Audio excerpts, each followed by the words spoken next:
Why is it picking it up that clearly now? The heck? The heck?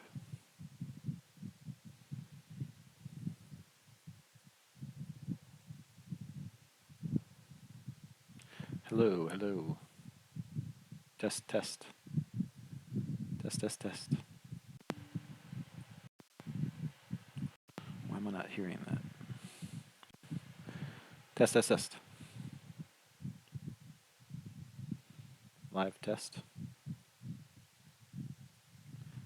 What? Test, test, testing.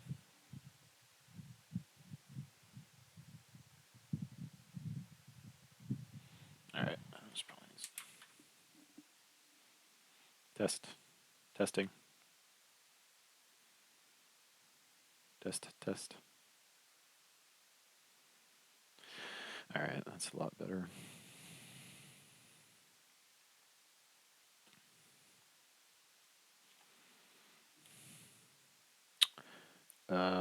A Farewell to Arms by Ernest Hemingway.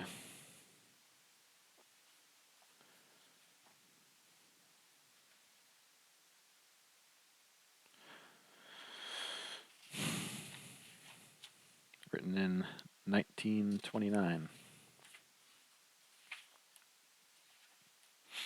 I'm not going to read the introduction or the foreword.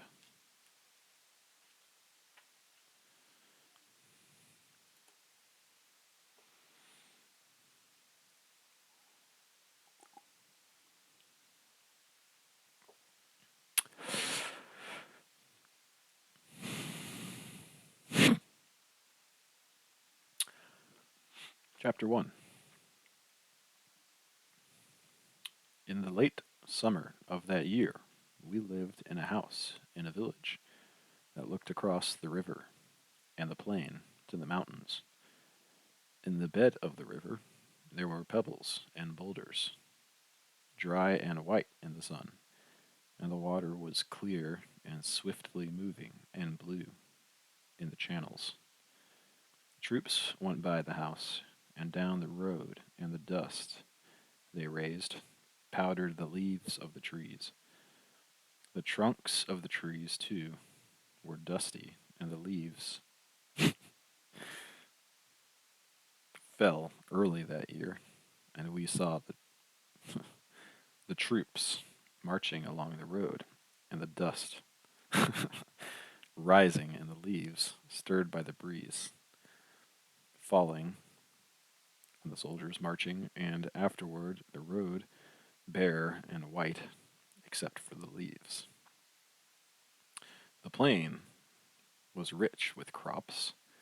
There were many orchards of fruit trees, and beyond the plain the mountains were brown and bare. There was fighting in the mountains, and at night we could see the flashes from the artillery.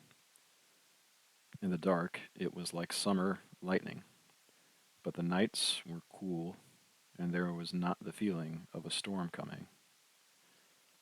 Sometimes, in the dark, we heard the troops marching under the window, and guns going past, pulled by motor tractors. There was much traffic at night, and many mules on the road with boxes of ammunition on each side of their pack saddles, and gray motor trucks that carried men, and other trucks with loads covered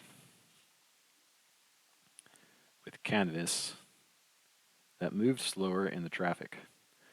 There were big guns, too, that passed in the day drawn by tractors. The long barrels of the guns covered with green branches and green leafy branches and vines laid over the tractors. To the north, we could look across a valley and see a forest of chestnut trees, and behind it another mountain on the side of the river. There was fighting for that mountain, too, but it was not successful. And in the fall, when the rains came, the leaves all fell from the chestnut trees, and the branches were bare, and the trunks black with rain. The vineyards were thin and bare branched too, and all the country wet and brown and dead with the autumn. There were mists over the river and clouds on the mountain, and the trucks splashed mud on the road, and the troops were muddy and wet in their capes. Their rifles were wet, and under their capes the two leather cartridge boxes on the front of the belts, gray leather boxes heavy with the packs of clips of thin, long 6.5 millimeter cartridges bulged forward under the capes so that the men passing on the road marched as though they were 6 months gone with child. There were small gray motor cars that passed, going very fast. Usually there was an officer on the seat, with the driver and more officers in the back seat. They splashed more mud than the camions, even, and if one of the officers in the back was very small and sitting between two generals, he himself so small that you could not see his face, but only the top of his cap and his narrow back, and if the car went especially fast, it was probably the king. He lived in Udine, and came out in this way nearly every day to see how things were going, and things went very badly. At the start of the winter came the permanent rain, and with the rain came the cholera. But it was checked, and in the end, only 7,000 died of it in the army.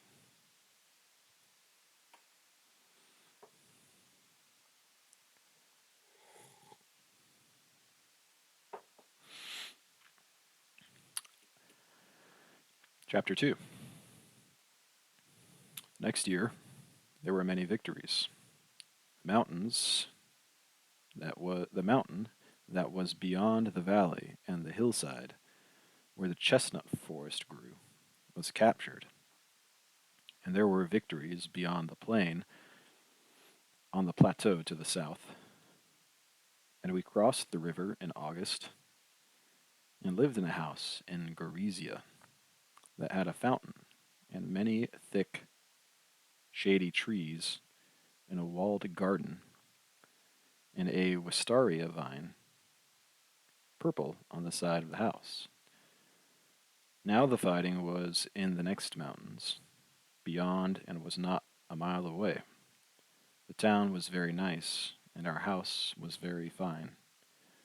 The river ran behind us, and the towns had been captured very handsomely, but the mountains beyond it could not be taken, and I was very glad the Austrians seemed to want to come back to the town sometime, if the war should end, because they did not bombard it to destroy it, but only a little in a military way. People lived on in it, and there were hospitals and cafes and artillery up side streets, and two body houses, one for troops and one for officers. And with the end of the summer, the cool nights, fighting in the mountains beyond the town, the shell-marked iron of the railway bridge, the smashed tunnel by the river where the fighting had been, the trees around the square, and the long avenue of trees that led to the square. These, with there being girls in the town, the king passing in his motor car sometimes, now seeing his face and little long-necked body and gray beard like a goat's chin tuft. All these with the sudden interiors of houses that had lost a wall through shelling, with plaster and rubble in their gardens, and sometimes in the street, and the whole thing going well on the Carso made the fall very different from the last fall when we had been in the country. The war was changed too. The forest of oak trees on the mountain beyond the town was gone. The forest had been green in the summer when we had come into the town, but now there were the stumps and the broken trunks and the ground torn up. And one day at the end of the fall, when I was out where the oak forest had been, I saw a cloud coming over the mountain.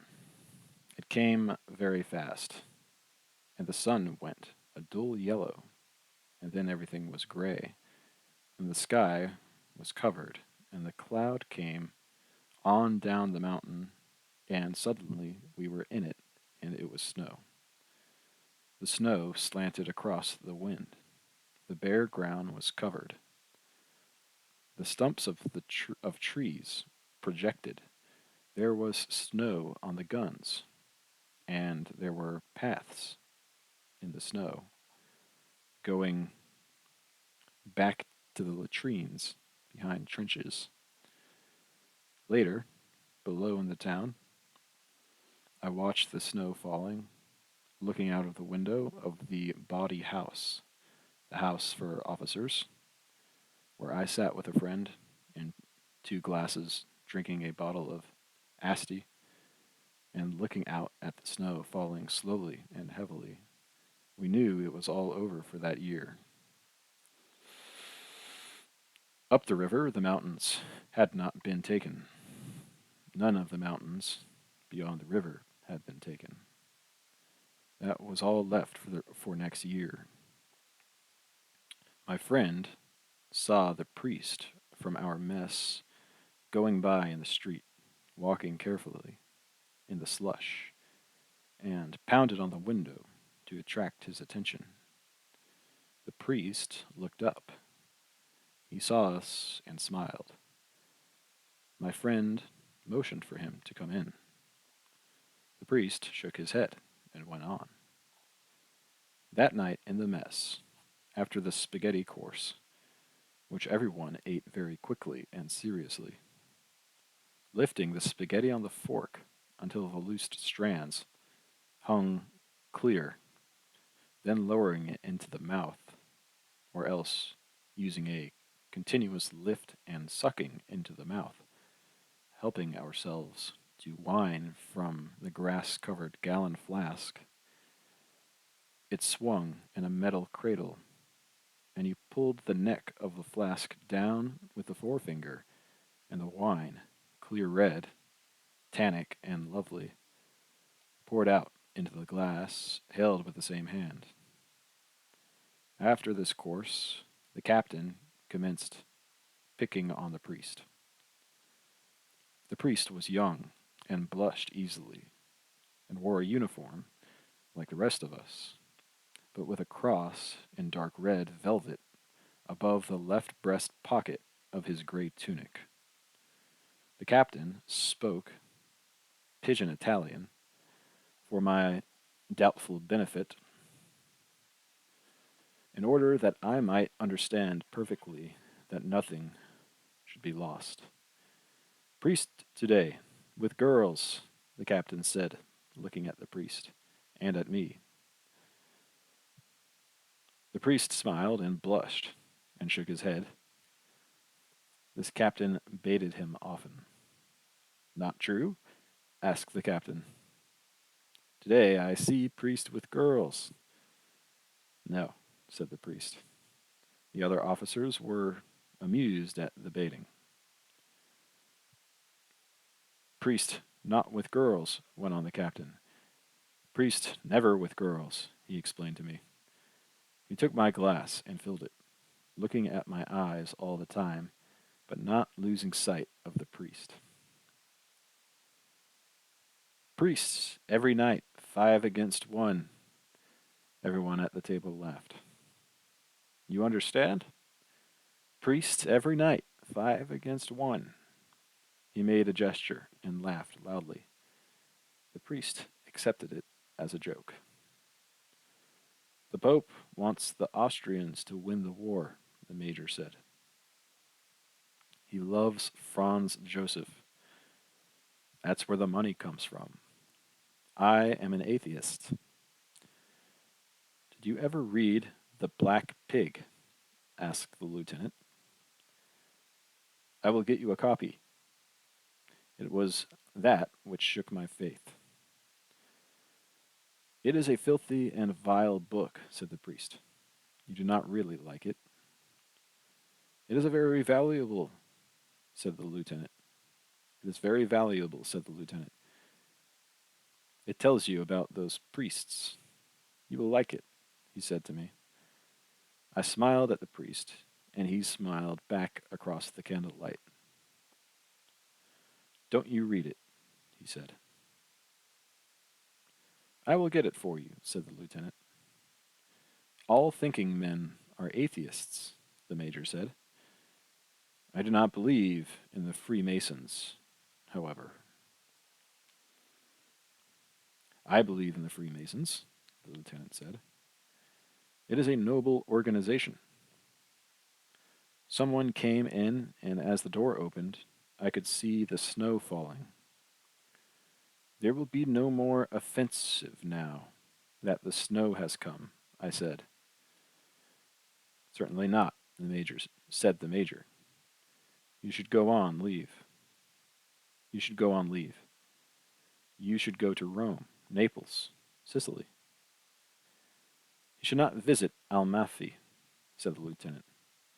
I will write you cards to my family in Almaty. They will love you like a son. You should go to Palermo. You have to go to Capri.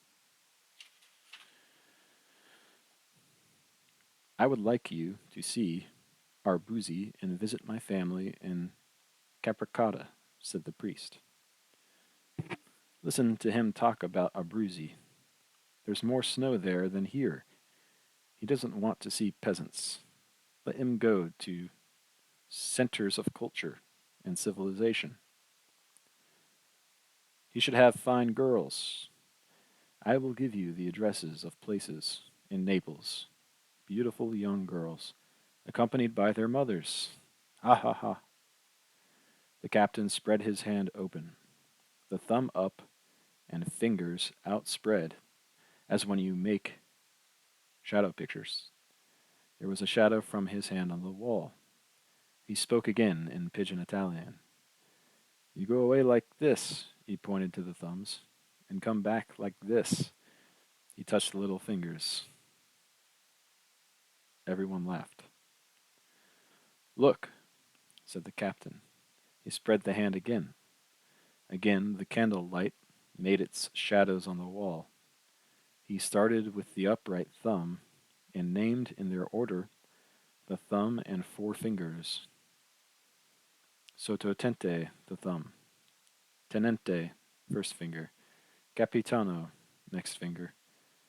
Maggiore, next little finger. And Tenente Colonnello, the little finger. You go away sotto tenente, you come back sotto colonnello. They all laughed. The captain was having a great success with finger games. He looked at the priest and shouted. Every night, priest, 5 against 1. They all laughed again. You must go on leave at once, the major said. I would like to go with you and show you things, the lieutenant said.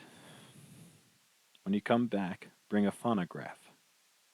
Bring good opera discs. Bring Caruso. Don't bring Caruso. He bellows. Don't you wish you could bellow like him? He bellows. I say he bellows. I would like you to go to Abruzzi, the priest said. The others were shouting. There is good hunting. You would like the people and though it is cold, it is clear and dry. You could stay with my family. My father is a famous hunter. Come on, said the captain. We go whorehouse before it shuts. Good night, I said to the priest. Good night, he said.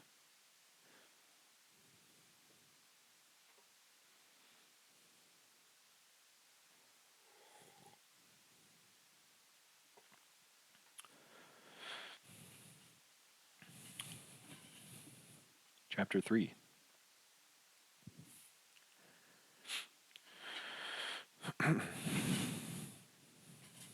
When I came back to the front, we still lived in that town. There were many more guns in the country around, and the spring had come. The fields were green, and there were small green shoots on the vines. The trees along the road had small leaves, and a breeze came from the sea. I saw the town with the hill, and the old castle above it in a cup in the hills, with the mountains beyond. Brown mountains, with a little green on their slopes. In the town, there were more guns. There were some new hospitals. You met British men and sometimes women on the street, and a few more houses had been hit by shell fire. It was warm and, like the spring, and I walked down the alleyway of trees, warmed from the sun on the wall, and found we still lived in the same house and that it all looked the same as when I had left it. The door was open. There was a soldier sitting on a bench outside in the sun. An ambulance was waiting by the side door, and inside the door, as I went in, there was there was the smell of marble floors in hospital. It was all as I had left it, except that now it was spring. I looked in the door of the big room and saw the major sitting at his desk, the window open and the sunlight coming onto the room. He did not see me, and I did not know whether to go in and report or go upstairs first and clean up. I decided to go on upstairs. The room I shared with Lieutenant Rinaldi looked out on the courtyard. The window was open. My bed was made up with blankets, and my things hung on the wall. The gas mask in an oblong tin can, the steel helmet on the same peg. At the foot of the bed was my flat trunk and my winter boots. The leather shiny with oil were on the trunk. The leather shiny with oil were on the trunk. My Austrian sniper's rifle with its blued octagon barrel and the lovely dark walnut, cheek-fitted, shoots in stock, hung over the two beds. The telescope that fitted it was, I remembered, locked in the trunk. Lieutenant Rinaldi lay asleep on the other bed. He woke when he heard me in the room and sat up. Ciao, he said. What kind of time did you have? Magnificent. We shook hands, and he put his arm around my neck and kissed me. Oof, I said. You're dirty, he said. You ought to wash. Where did you go, and what did you do? Tell me everything at once. I went everywhere. Milan, Florence, Rome, Naples, Villa San Giovanni, Messina, Taormina.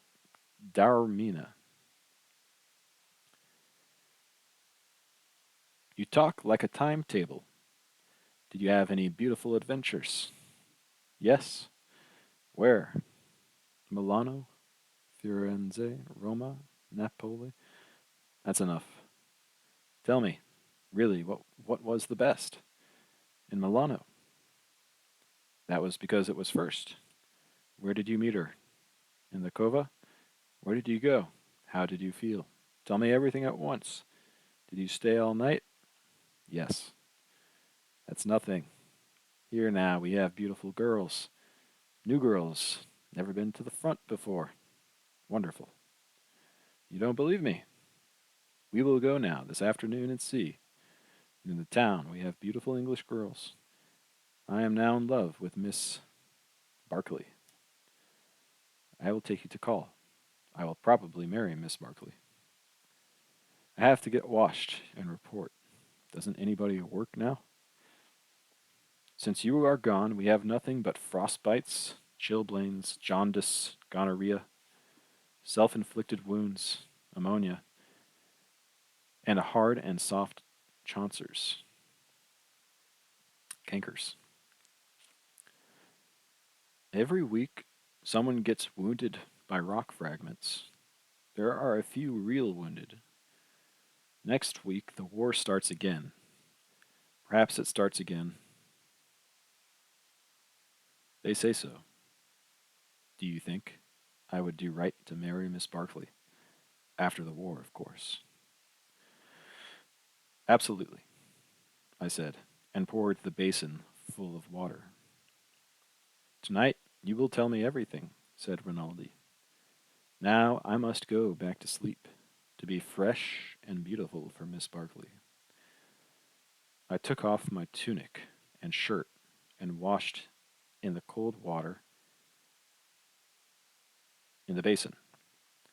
While I rubbed myself with a towel, I took around I looked around the room and out the window and at Rinaldi lying with his eyes closed on the bed.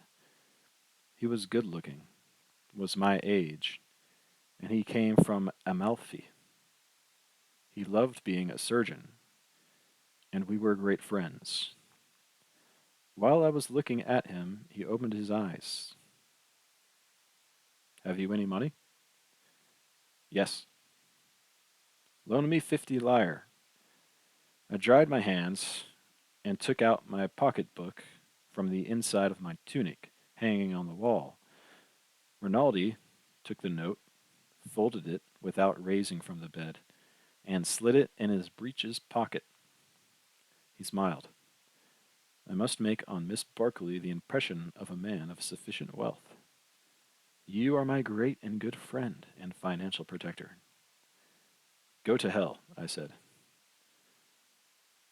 That night at the mess, I sat next to the priest, and he was disappointed and suddenly hurt that I had not gone to the Abruzzi. He had written to his father that I was coming, and they had made preparations. I myself felt as badly as he did, and could not understand why I had not gone. It was what I had wanted to do, and I tried to explain how one thing had led to another, and finally he saw it and understood that I had really wanted to go, and it was almost all right. I had drunk much wine, and afterward coffee and strega, and I explained, winefully, how we did not do things we wanted to do. We never did such things. We two were talking while the others argued. I had wanted to go to Abruzzi. I had gone to no place where the roads were frozen and hard as iron, where it was clear, cold, and dry, and the snow was dry and powdery, and hair tracks in the snow, and the peasants took off their hats and called you Lord, and there was good hunting. I had gone to no such place, but to the smoke of cafes and nights when the room whirled and you needed to look at the wall to make it stop. Nights in bed, drunk, when you knew that that was all there was, and the strange excitement of walking and not knowing who it was with you, and the world all unreal in the dark, and so exciting that you must resume again unknowing and not caring in the night, sure that this was all and all and all and not caring. Suddenly, to care very much and to sleep, to wake with it sometimes, morning and all that had been there gone, and everything sharp and hard and clear, and sometimes a dispute about the cost. Sometimes still pleasant and fond and warm, and breakfast and lunch. Sometimes all niceness gone, and glad to get out on the street, but always another day starting, and then another night. I tried to tell about the night, and the difference between the night and the day, and how the night was better unless the day was very clean and cold, and I could not tell it, as I cannot tell it now. But if you have had it, you know. He had not had it, but he understood that I had really wanted to go to the Abruzzi, but had not gone, and we were still friends, with many tastes alike, but with the difference between us. He had always known what I did not know, and what, when I learned it, I was always able to forget. But I did not know that then, although I learned it later. In the meantime, we were all at the mess. The meal was finished, and the argument went on. We two stopped talking, and the captain shouted, "Priest not happy. Priest not happy without girls." "I am happy," said the priest. "Priest not happy. Priest wants Austrians to win the war," the captain said. The others listened. The priest shook his head. "No," he said. "Priest wants us never to attack." "Don't you want us never to attack?" "No. If there is a war, I suppose we must attack." "Must attack." "Shall attack." The priest nodded. "Leave him alone," the major said. "He's all right." "He can't do anything about it anyway," the captain said. We all got up and left the table.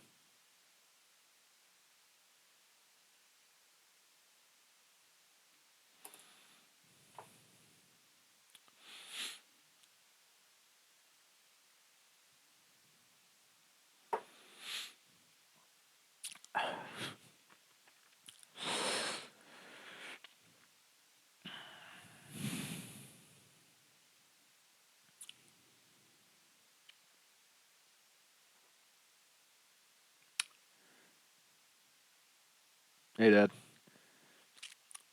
Kind of doing a live reading of this book.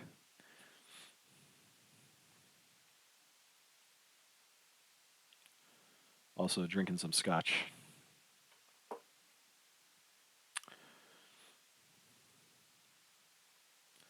Chapter 4. The battery in the next garden woke me in the morning, and I saw the sun coming through the window.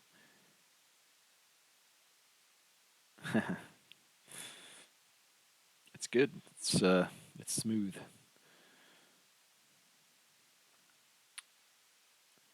I saw the sun coming through the window and got out of the bed.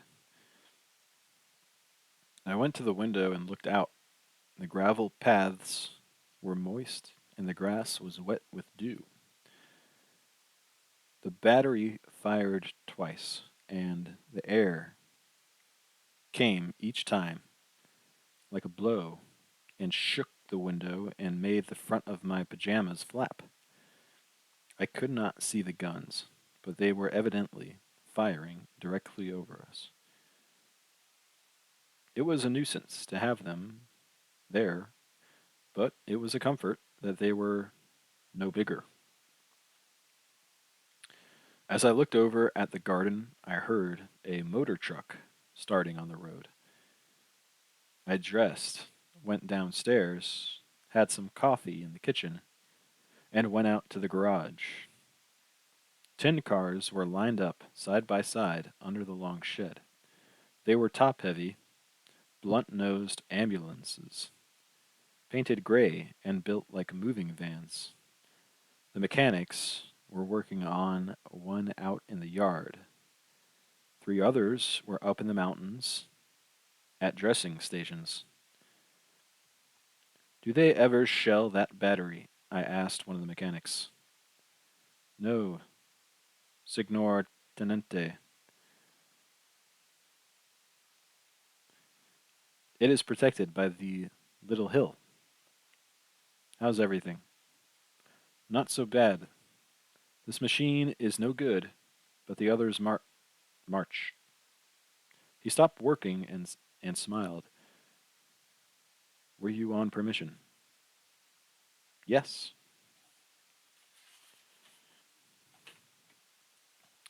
He wiped his hands on his jumper and grinned. You have a good time? The others all grinned too. Fine, I said. What's the matter with this machine? It's no good. One thing after another. What's the matter now? New rings.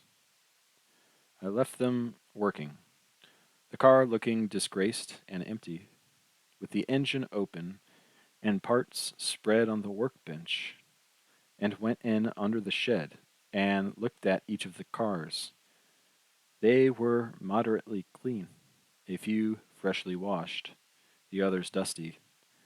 I looked at the tires carefully, looking for cuts or stone bruises. Everything seemed in good condition. It evidently made no difference whether I was there to look after things or not. I had imagined that the condition of the cars, whether or not things were obtainable, the smooth functioning of the business of removing wounded and sick from the dressing stations, hauling them back from the mountains to the clearing station, and then distributing them to the hospitals named on their papers, depended to a considerable extent on myself. Evidently, it did not matter whether I was there or not. Has there been any trouble getting parts? I asked the sergeant mechanic. No, Senor Tenente. Where is the gasoline parked now? At the same place. Good, I said, and went back to the house and drank another bowl of coffee at the mess table. The coffee was a pale gray and sweet with condensed milk. Outside the window, it was a lovely spring morning. There was that beginning of a feeling of dryness in the nose that meant the day would be hot later on. That day I visited the posts in the mountains and was back in town late in the afternoon. The whole thing seemed to run better while I was away. The offensive was going to start again, I heard. The division for which we worked were to attack at a place up the river, and the major told me that I would see about the posts for during the attack. The attack would cross the river up above the narrow gorge and spread up the hillside. The posts for the cars would have to be as near the river as they could get and keep covered. They would, of course, be selected by the infantry, but we were supposed to work it out. It was one of those things that gave you a false feeling of soldiering.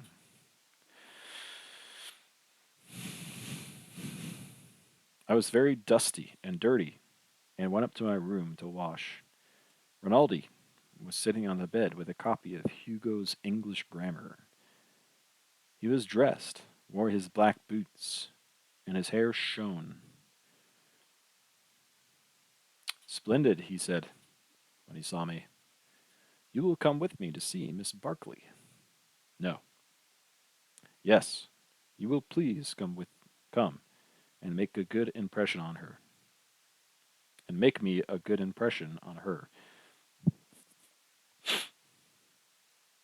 "All right. Wait till I get cleaned up." "Wash up and come as you are." I washed, brushed my hair, and we started. "Wait a minute," Rinaldi said. "Perhaps we should have a drink." He opened his trunk and took out a bottle. "Not Strega," I said. "No, Grappa." "All right." He poured 2 glasses, and we touched them. First, fingers extended. The Grappa was very strong. "Another?" "All right," I said. We drank the second Grappa. Rinaldi put away the bottle, and we went down the stairs. It was hot, walking through the town, but the sun was starting to go down, and it was very pleasant. The British hospital was a big villa built by Germans before the war. Miss Barkley was in the garden. Another nurse was with her. We saw their white uniforms through the trees and walked toward them. Rinaldi saluted. I saluted too, but more moderately. "How do you do?" Miss Barkley said. "You're not an Italian, are you?" "Oh, no." Rinaldi was talking with the other nurse. They were laughing. "What an odd thing, to be in the Italian army." "It's not really the army.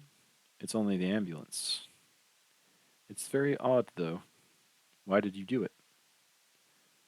"I don't know," I said. "There isn't always an explanation for everything."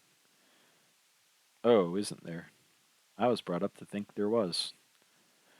"That's awfully nice." "Do we have to go on and talk this way?" "No," I said.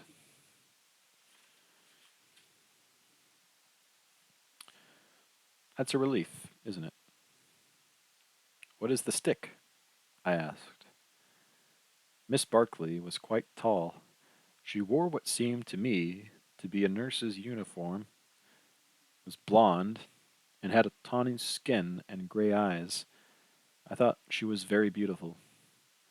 She was carrying a thin rattan stick, like a toy riding crop, bound in leather.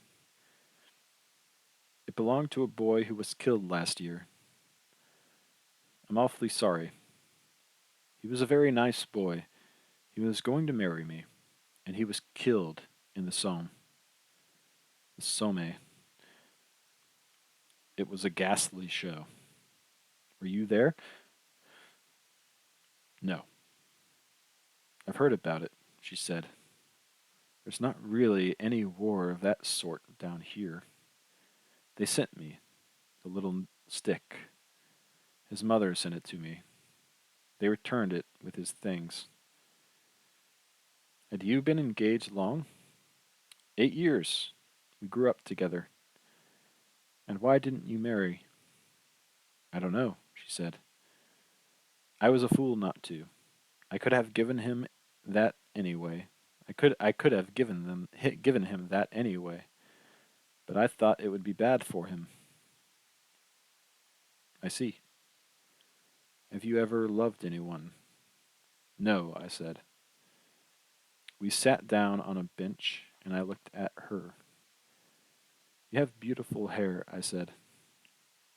"Do you like it?" "Very much." "I was going to cut it all off when he died." "No. I wanted to do something for him. You see, I didn't care about the other thing, and he could have had it all. He could have had anything he wanted if I would have known. I would have married him or anything.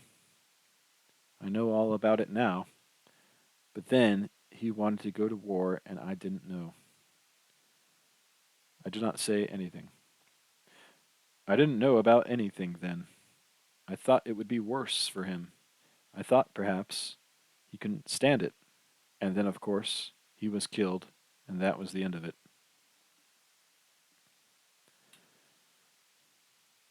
I don't know. Oh, yes, she said. That's the end of it.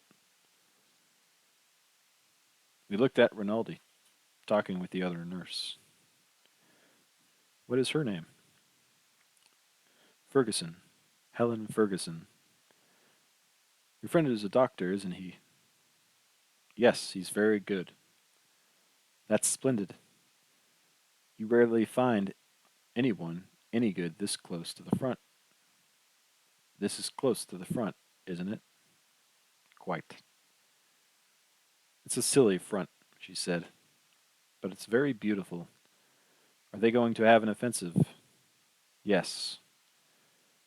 Then we'll have to work. There's no work now. Have you done nursing long? Since the end of 15. I started when he did. I remember having a silly idea you might come to the hospital where I was. The saber cut, I suppose, or a bandage around his heel, or shot through the shoulder, something picturesque. This is the picturesque front, I said. Yes, she said. People can't realize what France is like. If they did, it couldn't all go on. He didn't have a saber cut. They blew him all to bits. I didn't say anything. Do you suppose it will always go on? No. What's to stop it? It will crack somewhere. Will crack. Will crack in France. They can't go on doing things like the Somme and not crack. They won't crack here, I said. You think not? No. They did very well last summer. They may crack, she said. Anybody can crack. Anybody may crack. The Germans too. No, she said. I think not. We went over toward Rinaldi and Miss Ferguson. You love Italy? Rinaldi asked Miss Ferguson in English. Quite well. No understand. Rinaldi shook his head.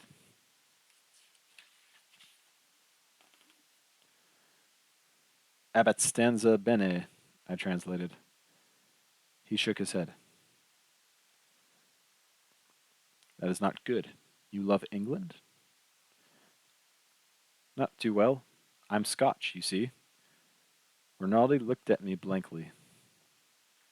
She's Scotch, so she loves Scotland better than England, I said in Italian. But Scotland is England. I translated this for Miss Ferguson. Pass encore, said Miss Ferguson. Not really? Never. We do not like the English. Not like the English. Not like Miss Barkley? Oh, that's different. You mustn't take everything so literally. After a while, we said good night and left. Walking home, Rinaldi said, Miss Barkley prefers you to me. That is very clear. The little Scotch one is very nice. Very, I said. I had not noticed her. You like her? No, said Rinaldi. No.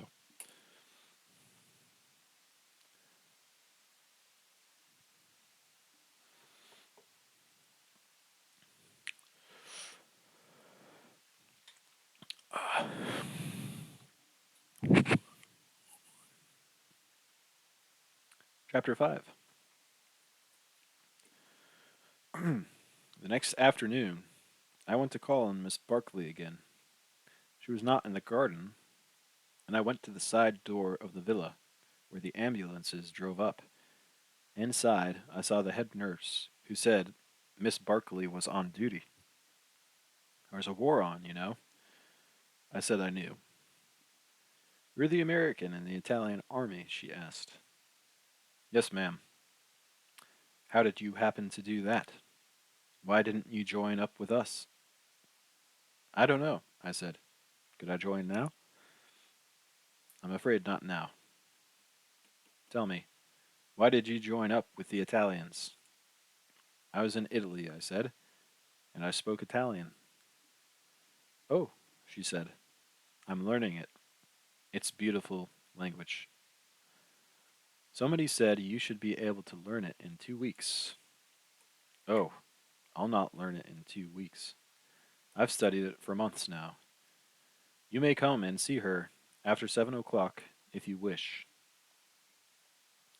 She'll be off then, but don't bring a lot of Italians. Not even for the beautiful language?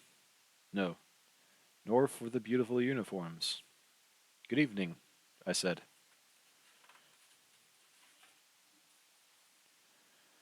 Arrivederci. Arrivederci, tenente. Uh, Rivaderla? I saluted and went out. It was impossible to salute foreigners as an Italian without embarrassment. The Italian salute never seemed made for export. The day had been hot. I had been up the river to the bridge head at Plava. It was there that the offensive was to begin. It had been impossible to advance on the far side the year before, because there was only one road leading down from the pass to the pontoon bridge, and it was under machine gun and shell fire for nearly a mile. It was not wide enough either to carry all the transport for an offensive, and the Austrians could make a shambles out of it. But the Italians had crossed and spread out a little way on the far side to hold about a mile and a half on the Austrian side of the river. It was a nasty place, and the Austrians should not have let them hold it. I suppose it was mutual tolerance, because the Austrians still kept a bridgehead further down the river. The Austrian trenches were above on the hillside, only a few yards from the Italian lines. There had been a little town, but it was all rubble. There was what was left of a railway station and a smashed permanent bridge that could not be repaired and used because it was in plain sight. I went along the narrow road toward the river, left the car at the dressing station under the hill, crossed the pontoon bridge, which was protected by a shoulder of the mountain, and went through the trenches in the smashed down town and along the edge of the slope. Everybody was in the dugouts. There were racks of rockets standing to be touched off to call for help from the artillery or to signal with if the telephone wires were cut. It was quiet, hot, and dirty. I looked across the wire at the Austrian lines. Nobody was in sight. I had a drink with a captain that I knew in one of the dugouts, and I went back across the bridge. A new wide road was being finished that would go over the mountain and zigzag down to the bridge. When this road was finished, the offensive would start. It came down through the forest in sharp turns. The system was to bring everything down the new road and take the empty trucks, carts, and loaded ambulances, and all returning traffic up the old narrow road. The dressing station was on the Austrian side of the river, under the edge of the hill, and stretcher bearers would bring the wounded back across the pontoon bridge. It would be the same when the offensive started. As far as I could make out, the last mile or so of the new road where it started to level out would be able to be shelled steadily by the Austrians. It looked as though it might be a mess. But I found a place where the cars would be sheltered after they passed that last bad-looking bit and could wait for the wounded to be brought across the pontoon bridge. I would have liked to drive over the new road, but it was not yet finished. It looked wide and well made, with a good grade, and the turns looked very impressive where you could see them through openings in the forest on the mountainside. The cars would be all right with their good metal to metal brakes, and anyway, coming down, they would not be loaded. I drove back up the narrow road. Two carabinieri held the car up. A shell had fallen, and while we waited, three others fell up the road. They were 77s and came with a wishing rush of air. A hard, bright burst and a flash, and then gray smoke that blew across the road. The carabinieri waved us to go on. Passing where the shells had landed, I avoided the small broken places and smelled the high explosive and the smell of blasted clay and stone and freshly shattered flint. I drove back to Gorizia and our villa and, as I said, went to call on Miss Barkley, who was on duty. At dinner, I ate very quickly and left for the villa where the British had their hospital. It was really very large and beautiful, and there were fine trees in the grounds. Miss Barkley was sitting on a bench in the garden. Miss Ferguson was with her.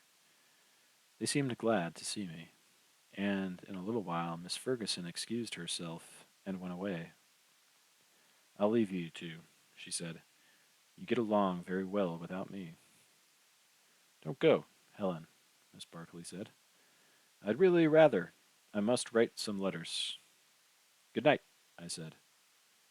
Good night, Mr. Henry. Don't write anything that will bother the censor. Don't worry. I only write about what a beautiful place we live in and how brave the Italians are.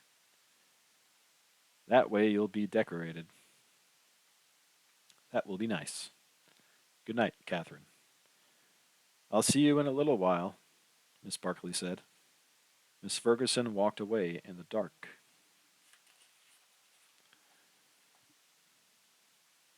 She's nice, I said. Oh, yes. She's very nice. She's a nurse. Aren't you a nurse? Oh, no. I'm something called a VAD. We work very hard, but no one trusts us. Why not? They don't trust us when there's nothing going on. When there is really work, they trust us. What is the difference? A nurse is like a doctor. It takes a long time to be a AVAD.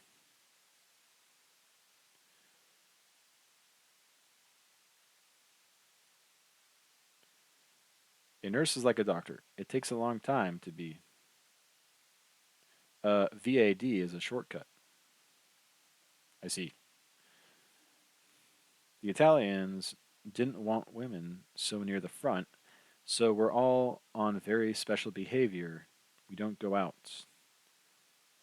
I can come here, though. I can come here, though. Oh, yes. We're not cloistered. Let's drop the war. It's very hard. There's no place to drop it. Let's drop it anyway. All right. We looked at each other in the dark. I thought she was very beautiful, and I took her hand. She let me take it, and I held it and put my arm around under her arm. No, she said. I kept my arm where it was. Why not? No. Yes, I said. Please. I leaned forward in the dark to kiss her, and there was a sharp, stinging flash. She had slapped my face hard. Her hand had hit my nose and eyes, and tears came in my eyes from the reflex. I'm so sorry, she said. I felt I had a certain advantage. She said, I felt I had a certain advantage. You were quite right. I'm dreadfully sorry, she said. I just couldn't stand the nurse's evening off aspect of it. I didn't mean to hurt you. I did hurt you, didn't I? She was looking at me in the dark. I was angry and yet certain, seeing it all ahead like the moves in a chess game. You did exactly right, I said. I don't mind at all. Poor man. You see, I've been leading a sort of funny life, and I never even talk English. And then you are so very beautiful. I looked at her. You don't need to say a lot of nonsense. I said I was sorry. We do get along. Yes, I said, and we have gotten away from the war. She laughed. It was the first time I had ever seen her laugh, ever heard her laugh. I watched her face. You are sweet, she said. No, I'm not. Yes, you are a dear. I'd be glad to kiss you if you don't mind. I looked in her eyes and put my arm around her as I had before and kissed her. I kissed her hard and held her tight and tried to open her lips. They were closed tight. I was still angry, and as I held her, suddenly she shivered. I held her close against me and could feel her heart beating, and her lips opened, and her head went back against my hand. And then she was crying on my shoulder. Oh, darling, she said, you will be good to me, won't you? What the hell, I thought. I stroked her hair and patted her shoulder. She was crying. You will, won't you? She looked at me. She looked up at me. Because we're going to have a strange life. After a while, I walked with her to the door of the villa, and she went in, and I walked home. Back at the villa, I went upstairs to the room. Rinaldi was lying on his bed. He looked at me. So, you make progress with Miss Barclay. We are friends. You have that pleasant air of a dog in heat. I did not understand the word. Of a what? He explained. You, I said. You have the pleasant air of a dog who... Stop it, he said. And a little... Stop it, he said. In a little while we would say insulting things. He laughed. Good night, I said. Good night, little puppy. I knocked over his candle with the pillow and got into bed in the dark. Rinaldi picked up the candle, lit it, and went on reading.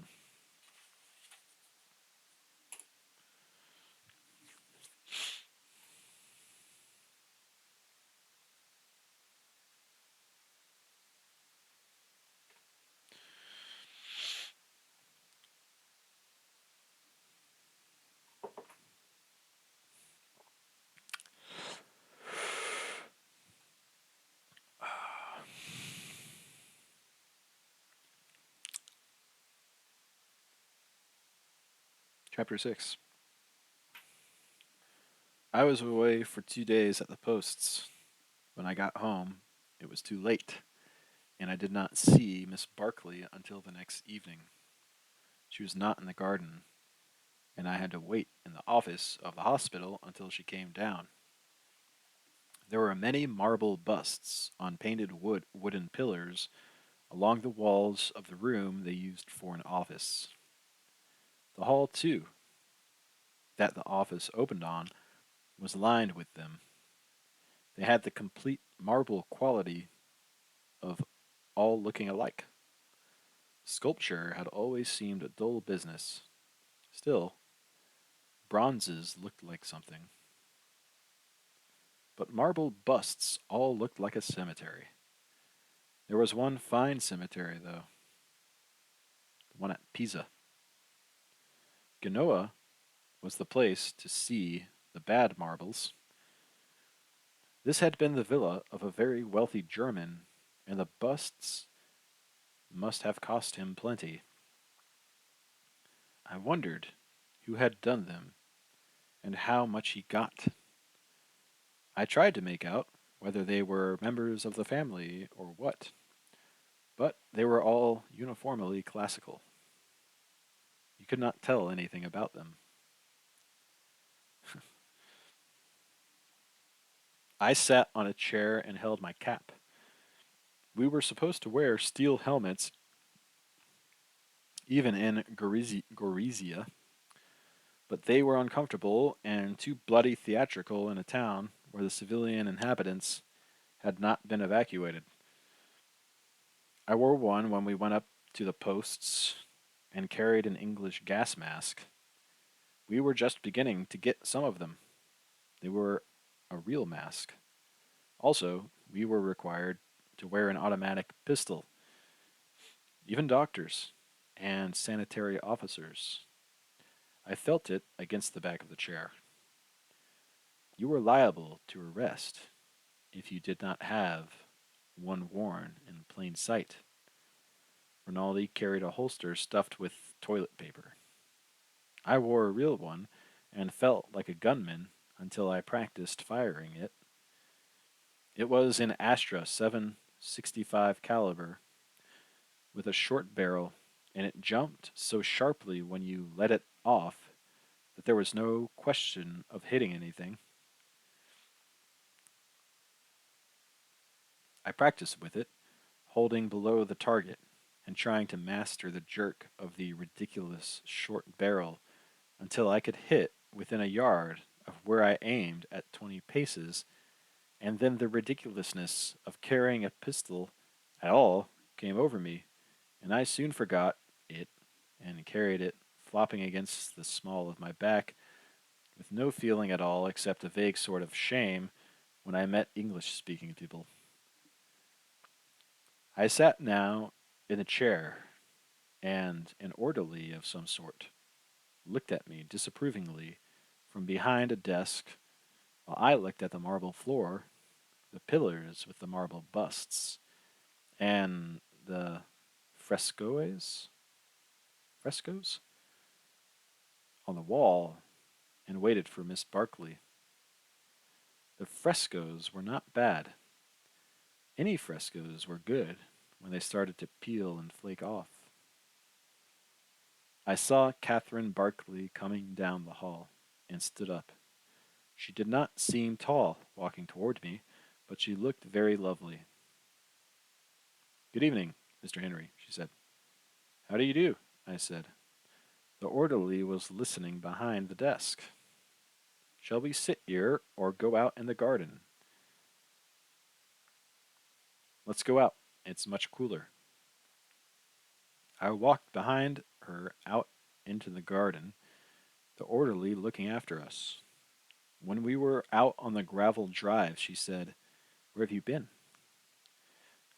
"I've been out on post." "You couldn't have sent me a note?" "No," I said. "Not very well. I thought I was coming back." "You ought to have let me know, darling." We were off the driveway, walking under the trees. I took her hands, then stopped and kissed her. "Isn't there anywhere we can go?" "No," she said. "We have to just walk here.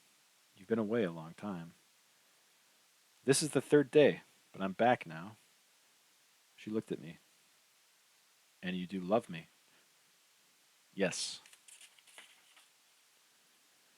"You did say you loved me, didn't you?" "Yes." I lied. "I love you." I had not said it before. "And you call me Catherine."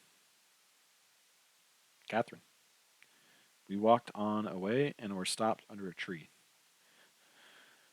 "Say, I've come back to Catherine in the night." Say, I've come back to Catherine in the night. I've come back to Catherine in the night. Oh, darling, you have come back, haven't you? Yes. I love you so, and it's been awful.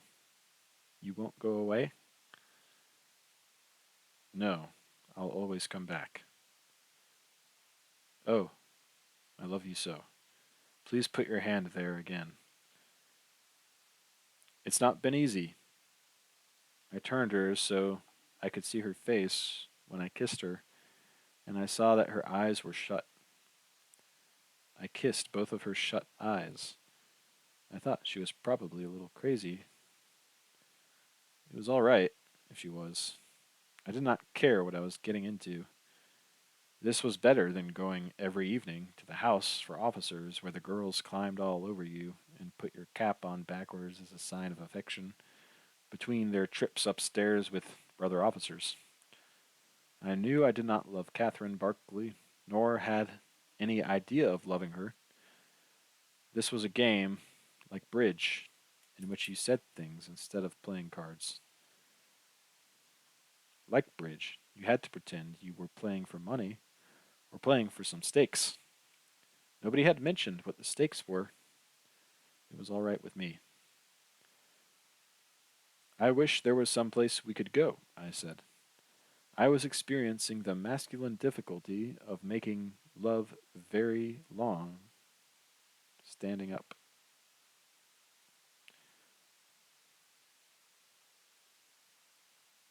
There isn't any place, she said.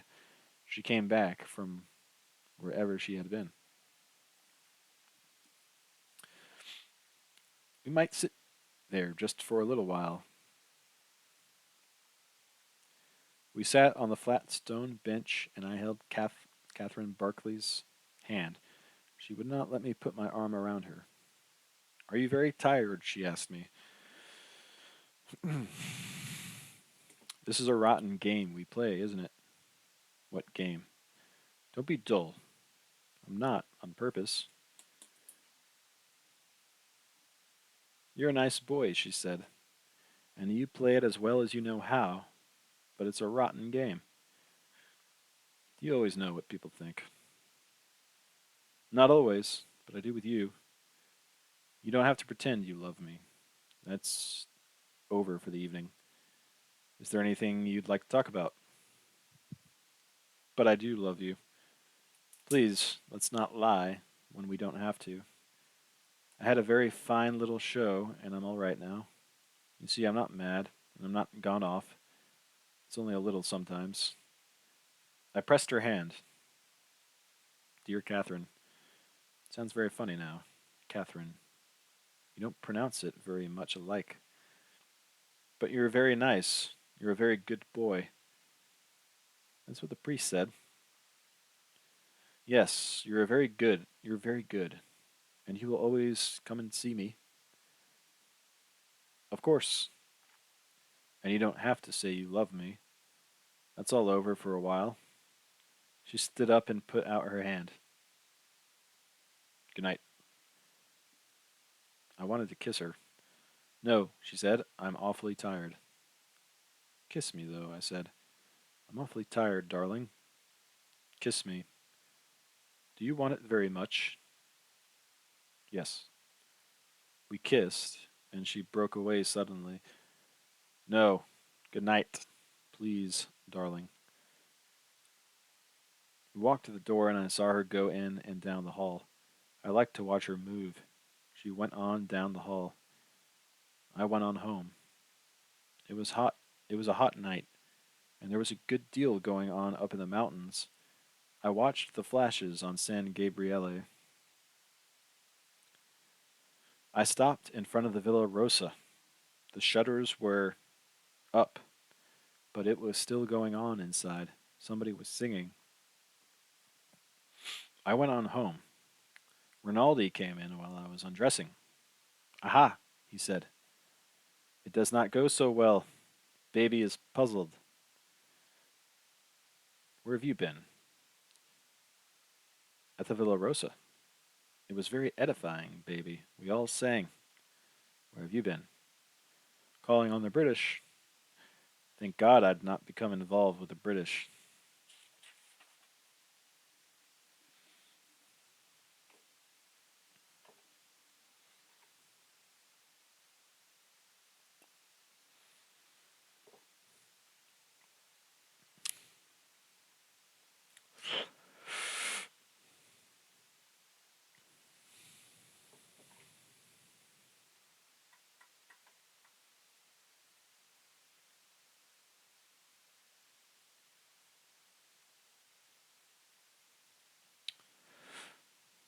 I came back the next afternoon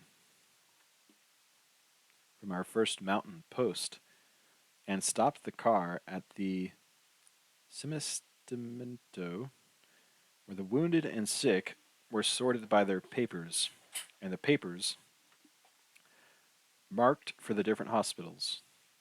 I had been driving, and I sat in the car, and the driver took the papers in. It was a hot day, and the sky was very bright and blue, and the road was white and dusty. I sat in the high seat of the Fiat and thought about nothing. A regiment went by in the road, and I watched them pass. The men were hot and sweating. Some wore their steel helmets, but most of them carried them slung from their packs. Most of the helmets were too big and came down almost over the ears of the men who wore them. The officers all wore helmets, better fitting helmets. It was half of the Brigata Basilicata. I identified them by their red and white striped collar mark. There were stragglers going by long after the regiment had passed, men who could not keep up with their platoons. They were sweaty, dusty, and tired.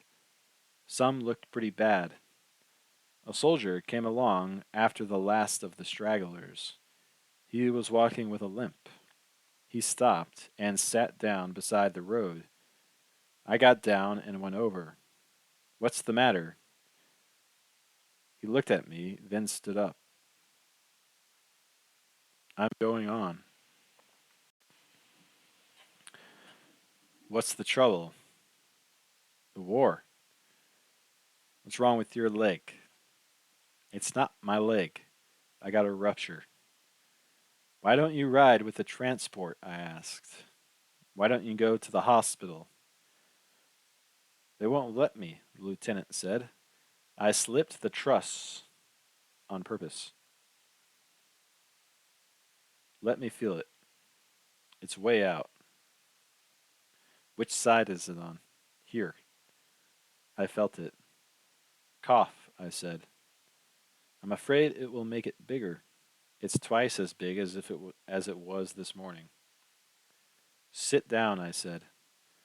"As soon as I get the papers on these wounded, I'll take you along the road and drop you with your medical officers. He'll say I did it on purpose." "They can't do anything," I said. "It's not a wound. You had it before, haven't you?" "But I lost the truss." "They'll send you to a hospital." "Can I stay here, Tenente?" "No. I haven't any papers for you." The driver came out of the door with the papers for the wounded in the car. "4 for 105, 2 for 132, he said. There were hospitals beyond the river. "You drive," I said. I helped the soldier with the rupture up on the seat with us. "You speak English?" he asked. "Sure." "How you like this goddamn war?" "Rotten." "I say it's rotten. Jesus Christ, I say it's rotten." "Were you in the States?" "Sure, in Pittsburgh." "I knew you was an American." "Don't I talk Italian good enough?" "I knew you was an American, all right." "Another American," said the driver, in Italian, looking at the hernia man. "Listen, Lieutenant, do you have to take me To that regiment. Yes. Because the captain doctor knew I had this rupture. I threw away the goddamn truss so it would get bad and I wouldn't have to go to the line again. I see. Couldn't you take me no place else? If it was closer to the front, I could take you to a first medical post, but back here you've got to have papers. If I go back, they'll make me get operated on, and then they'll put me in the line all the time. I thought it over. You wouldn't want to go in the line all the time, would you? He asked. No. Jesus Christ, ain't this a goddamn war? Listen, I said. You get out and fall down by the road and get a bump on your head, and I'll pick you up on your way back and take you to a hospital.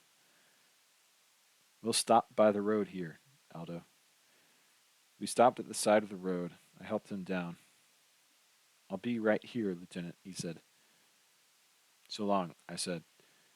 We went on and passed the regiment about a mile ahead, then crossed the river, cloudy with snow water,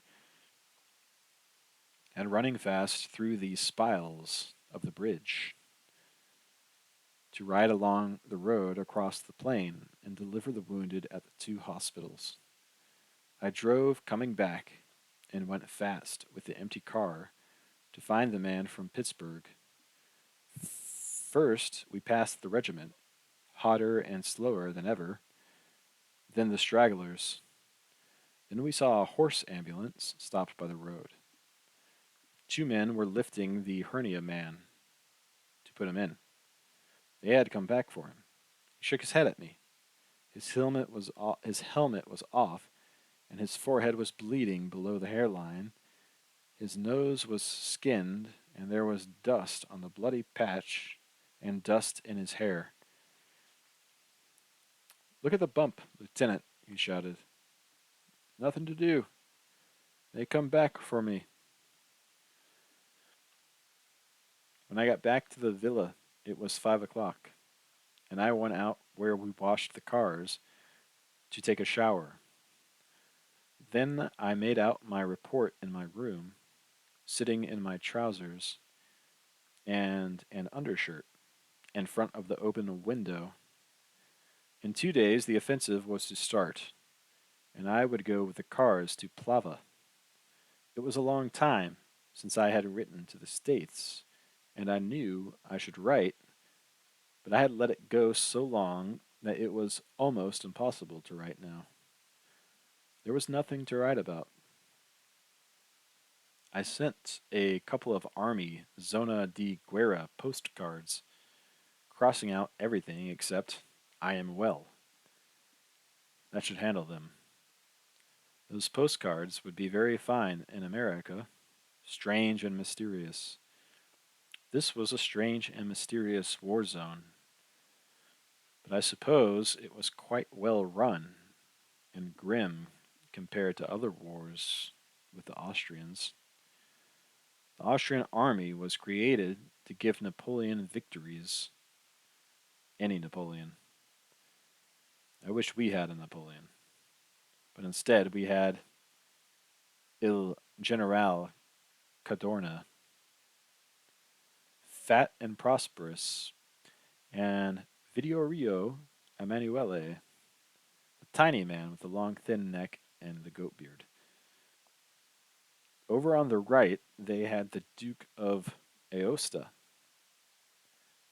Maybe he was too good looking to be a great general, but he looked like a man. Lots of them would have liked to be king. He looked like a king.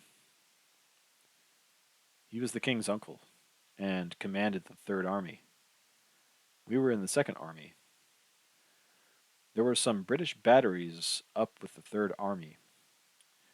I had met two gunners from that lot in Milan. They were very nice, and we had a big evening. They were big and shy and embarrassed, and very appreciative together of anything that happened. I wished that I was with the British. It would have been much simpler. Still, it would probably have been, still, I would probably have been killed. Not in this ambulance business. Not in this ambulance business. Yes, even in the ambulance business. British ambulance drivers were killed sometimes. Well,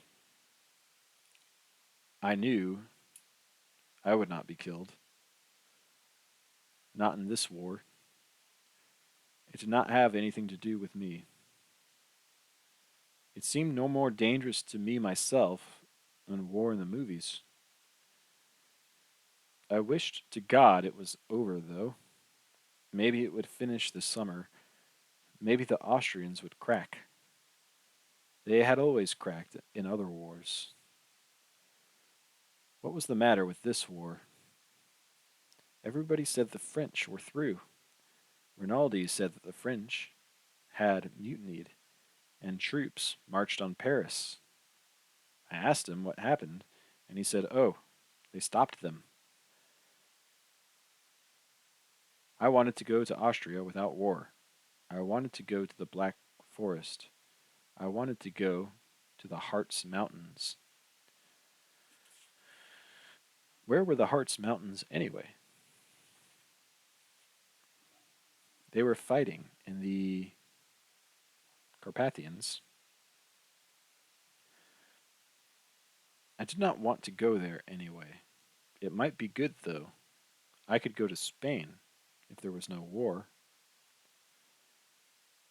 The sun was going down and the day was cooling off.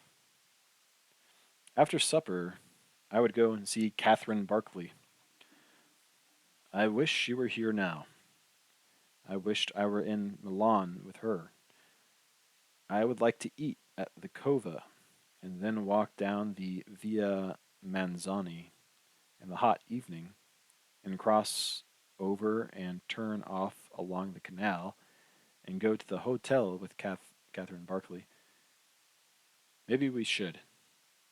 Maybe she should pretend that I was her boy that was killed, and we would go in the front door, and the porter would take off his cap, and I would stop at the concierge desk and ask for the key, and she would stand by the elevator, and then we would get in the elevator, and it would go up very slowly, clicking at all the floors, and then our floor, and the boy would open the door and stand there, and she would step out, and I would step out, and we would walk down the hall, and I would put the key in the door and open it and go in and then take down the telephone and ask them to send a bottle of Capri Bianca in a silver bucket full of ice. And you would hear the ice against the pail coming down the corridor, and the boy would knock, and I would say, "Leave it outside the door, please," because we would not wear any clothes because it was so hot, and the window open, and the swallows flying over the roofs of the houses. And when it was dark afterward, and you went to the window, very small bats hunting over the houses and close down over the trees, and we would drink the Capri, and the door locked, and it hot, and only a sheet in the whole night, and we would both love each other all night in the hot night in Milan. That was how it ought to be. I would eat quickly and go and see Catherine Barclay. They talked too much at the mess, and I drank wine because tonight we were not all brothers unless I drank a little and talked with the priest about Archbishop Ireland, who was, it seemed, a noble man, and with whose injustice, the injustices he had received, and which I participated as an American, and in which I participated as an American, and of which I had never heard, I feigned acquaintance.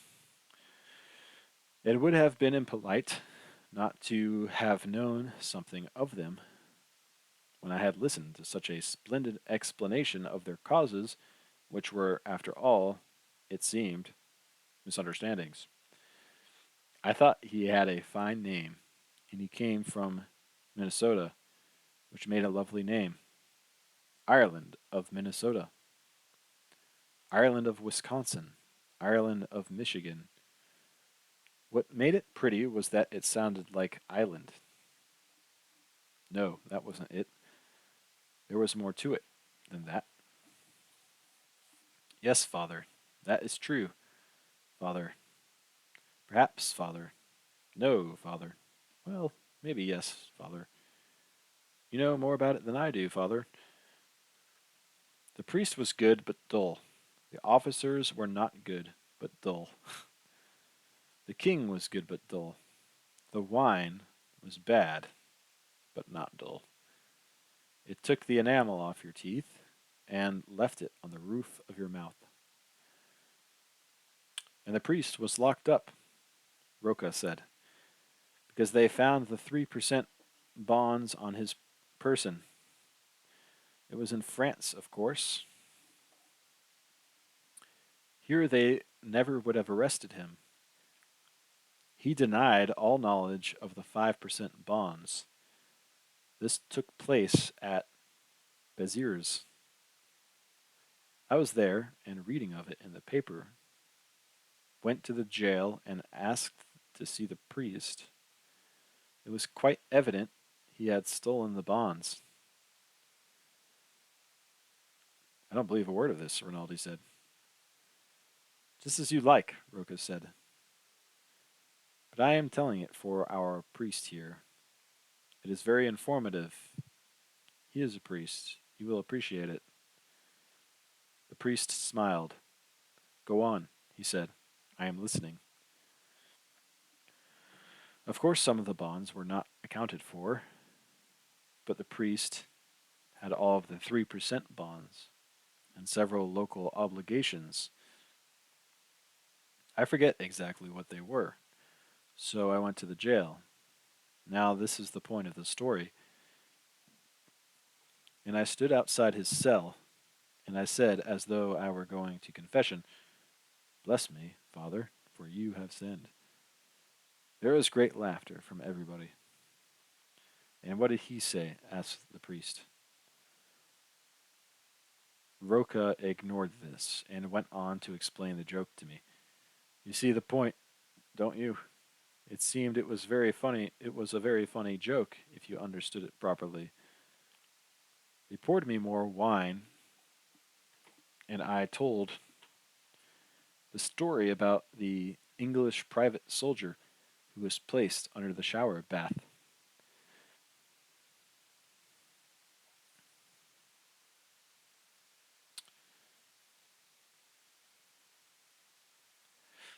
Then the major told the story of the 11 Czechoslovaks and the Hungarian corporal. After some more wine, I told the story of the jockey who found the penny. The major said there was an Italian story, something like that, about the Duchess who could not sleep at night. At this point, the priest left, and I told the story about the traveling salesman who arrived at 5 o'clock in the morning at Marseilles when the mistral was blowing. The major said he had heard a report that I could drink. I denied this. He said it was true, and by the corpse of Bacchus, we would test whether it was true or not. Not Bacchus, I said. Not Bacchus. Yes, Bacchus, he said. I should drink cup for cup and glass for glass with Bassi Filippo Vincenza. Vincenza? Vincenza. Bassi said no, that was no test because he had already drunk twice. As much as I. I said that was a foul lie, and Bacchus or no Bacchus, Filippo Vincenza Bassi, or Bassi Filippo Vincenza, had never touched a drop all evening, and what was his name anyway? He said was he said was my name, Federico Enrico or Enrico Frederico. I said, let the best man win. Bacchus barred, and the major started us with red wine in the mugs. Halfway through the wine, I did not want any more. I remembered where I was going. I remembered where I was going. Bassi wins, I said. He's a better man than I am. I have to go. He does, really, said Rinaldi. He has a rendezvous. I know all about it. I have to go. Another night, said Bassi. Another night when you feel stronger. He slapped me on the shoulder. There was lighted candles on the table. All the officers were very happy. Good night, gentlemen, I said. Rinaldi went out with me. He stood outside the door on the patch and said, You better not go up there drunk. I'm not drunk, Rennie, really. Better choose some coffee. Nonsense. I'll get some, baby. You walk up and down. He came back with a handful of roasted coffee beans. Chew those, baby, and God be with you. Bacchus, I said. I'll walk down with you. I'm perfectly all right. We walked along together through the town, and I chewed the coffee. At the gate of the driveway that led up to the British villa, Rinaldi said good night. Good night, I said. Why don't you come in? He shook his head. No, he said. I like the simpler pleasures. Thank you for the coffee beans. Nothing, baby, nothing. I started down the driveway. The outlines of the cypresses that lined it were sharp and clear. I looked back and saw Rinaldi standing watching me and waved to him. I sat in the reception hall of the villa, waiting for Catherine Barclay to come down. Someone was coming down the hallway. I stood up, but it was not Catherine. It was Miss Ferguson. Hello, she said. Catherine asked me to tell you that she was sorry she couldn't see you this evening. I'm so sorry. I hope she's not ill. She's not awfully well. Will you tell her how sorry I am? Yes, I will. Do you think it would be any good to try to see her tomorrow? Yes, I do. Thank you very much, I said. Good night. I went out the door, and suddenly I felt lonely and empty. I had treated seeing Catherine very lightly. I had gotten somewhat drunk, and had nearly forgotten to come, but when I could not see her, there I was feeling lonely and hollow.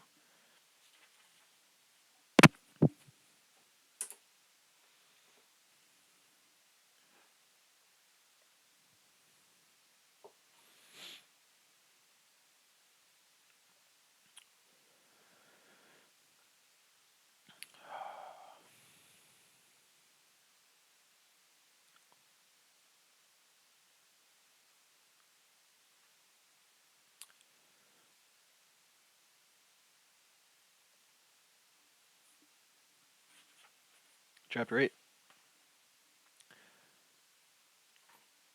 The next afternoon, we heard there was to be an attack up the river that night, and that we were to take 4 cars there. Nobody knew anything about it, although they all spoke with great positiveness and strategical knowledge. I was riding in the first car, and as we passed the entry to the British hospital, I told the driver to stop. The other cars pulled up. I got out and told the driver to go on, and that if we had not caught up to them at the junction of the road to Cormans, to wait there. I hurried up the driveway, and inside the reception hall I asked for Miss Barkley.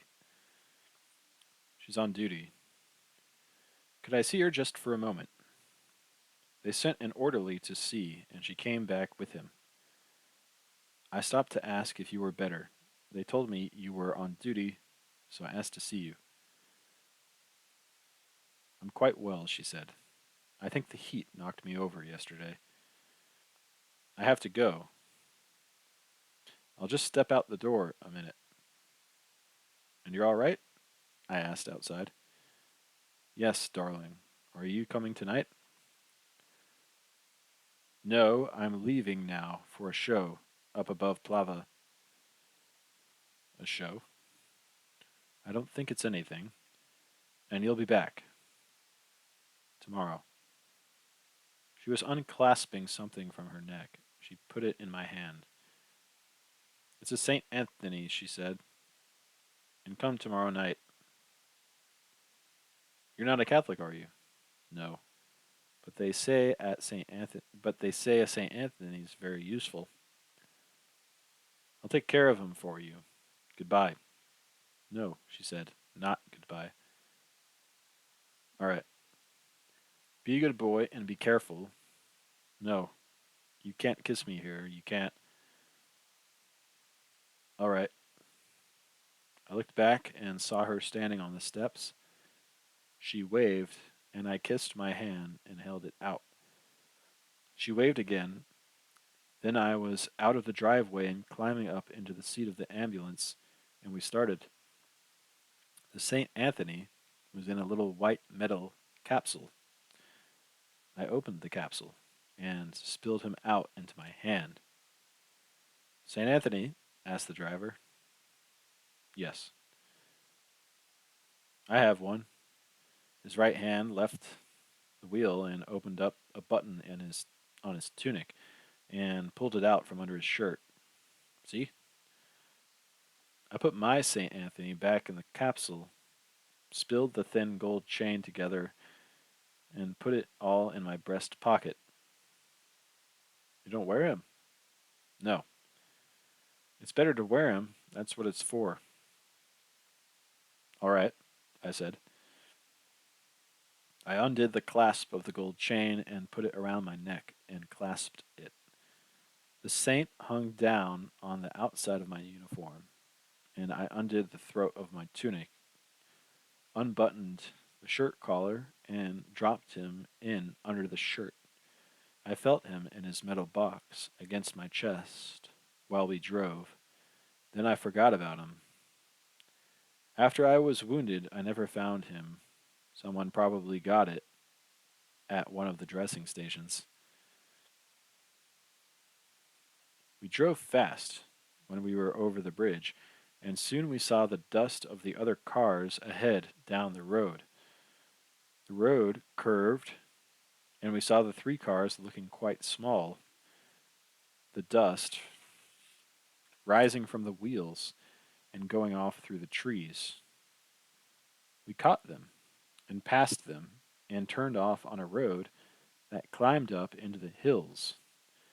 Driving in convoy is not unpleasant if you are the first car. And I settled back in the seat and watched the country. We were in the foothills on the near side of the river, and as the road mounted, there were the high mountains off to the north, with snow still on the tops. I looked back and saw the three cars all climbing, spaced by the interval of their dust.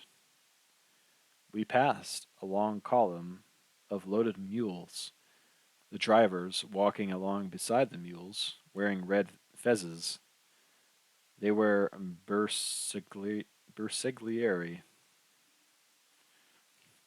Beyond the mule train, the road was empty, and we climbed through the hills and then went down over the shoulder of a long hill into a river valley. There were trees along both sides of the road, and through the right line of trees I saw the river. The water clear, fast and shallow.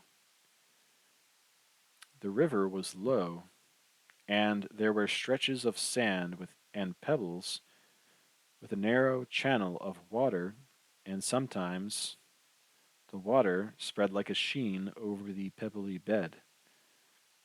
Close to the bank, I saw deep pools. The water blue like the sky. I saw arched stone bridges over the river, where tracks turned off from the road, and we passed stone farmhouses with pear trees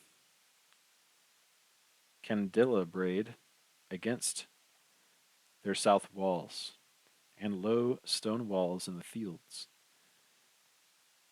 The road went up the valley a long way, and then we turned off and commenced to climb into the hills again.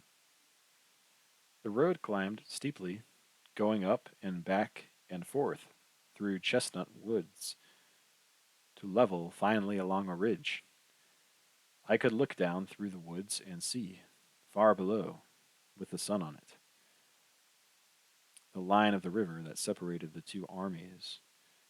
We went along the rough new military road that followed the crest of the ridge, and I looked to the north at the two ranges of mountains, green and dark to the snow line, and then white and lovely in the sun. Then, as the road mounted along the ridge, I saw a third range of mountains, higher snow mountains that looked chalky white and furrowed with strange plains. And then there were mountains far off beyond all these that you could barely tell if you really saw. Those were all the Austrians' mountains, and we had nothing like them. Ahead, there was a rounded turn off in the road to the right, and looking down, I could see the road dropping through the trees. There were troops on this road, and motor trucks and mules with mountain guns, and as we went down, keeping to the side, I could see the river far down below, the line of ties and rails running along it, the old bridge where the railway crossed to the other side and across. Under a hill, the river, the broken houses of the little town that was to be taken. Under a hill beyond the river, the broken houses of the little town that was to be taken. It was nearly dark when we came down and turned onto the main road that ran beside the river.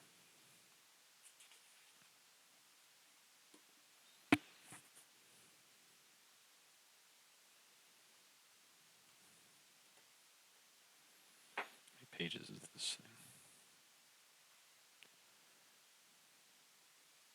300.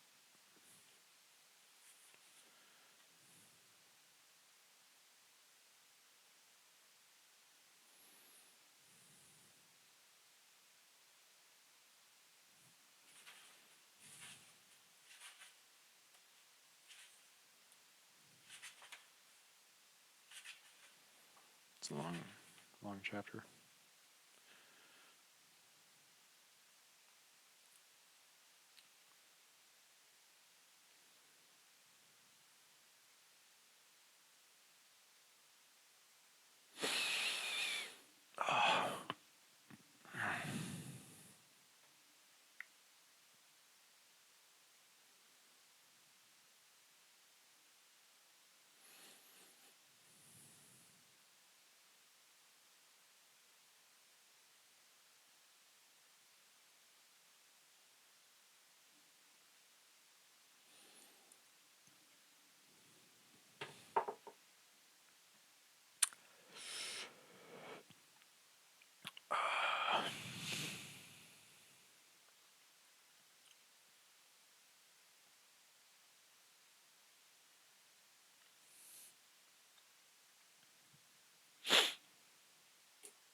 Chapter 9.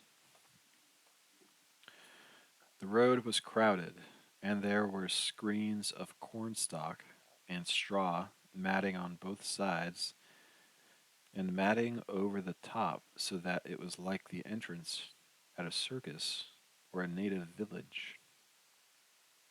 We drove slowly in this matting covered tunnel and came out onto a bare cleared space where the railway station had been. The road here was below the level of the river bank, and all along the side of the sunken road there were holes dug in the bank with infantry in them. The sun was going down, and looking up along the bank as we drove, I saw the Austrian observation balloons above the hills on the other side, dark against the sunset. We parked the cars beyond a brickyard. The ovens and some deep holes had been equipped as dressing stations. There were 3 doctors that I knew. I talked with the major and learned that when it should start and our cars should be loaded, we would drive them back along the screened road and up to the main road along the ridge where there would be a post and other cars to clear them. He hoped the road would not jam. It was a one-road show. The road had screened. The road was screened because it was in sight of the Austrians across the river. Here at the brickyard, we were sheltered from rifle or machine gun fire by the riverbank. There was one smashed bridge across the river. They were going to put over another bridge when the bombardment started, and some troops were to cross at the shallows up above at the bend of the river. The major was a little man with upturned mustaches. He had been in the war in Libya and wore 2 wound stripes. He said that if the thing went well, he would see that I was decorated. I said I hoped it would go well, but that he was too kind. I asked him if there was a big dugout where the drivers could stay, and he sent a soldier to show me. I went with him and found the dugout, which was very good. The drivers were pleased with it, and I left them there. The major asked me to have a drink with him and 2 other officers. We drank rum, and it was very friendly. Outside, it was getting dark. I asked what time the attack was to be, and they said as soon as it was dark. I went back to the drivers. They were sitting in the dugout, talking, and then when I came in, they stopped. I gave them each a package of cigarettes, Macedonias, loosely packed cigarettes that spilled tobacco and needed to have the ends twisted before you smoked them. Manera lit his lighter and passed it around. The lighter was shaped like a Fiat radiator. I told them what I had heard. Why didn't we see the post when we came down? Passini asked. It was just beyond where we turned off. The road will be a dirty mess, Manera said. They shell the blank out of us. Probably. What about eating, Lieutenant? We won't get a chance to eat after this thing starts. I'll go and see now, I said. You want us to stay here, or can we take a look around? Better stay here. I went back to the major's dugout, and he said the field kitchen would be along, and the drivers could come and get their stew. He would loan them mess tins if they did not have them. I said I thought they had them. I went back and told the drivers I would get them as soon as the food came. Maneras said he hoped it would come before the bombardment started. They were silent until I went out. They were all mechanics and hated the war. I went out to look at the cars and see what was going on, and then came back and sat down in the dugout with the 4 drivers. We sat on the ground with our backs against the wall and smoked. Outside it was nearly dark. The earth of the dugout was warm and dry, and I let my shoulders back against the wall, sitting on the small of my back, and relaxed. Who goes to the attack? Asked Gavuzzi. Bersaglieri. All Bersaglieri? I think so. There aren't enough troops. There aren't enough troops here for a real attack. It is probably to draw attention from where the real attack will be. Do the men know that who attack? I don't think so. Of course they don't, Maneras said. They wouldn't attack if they did. Yes, they would, Passini said. Bersaglieri are fools. They are brave and have good discipline, I said. They are big through the chest by measurement, and healthy, but they are still fools.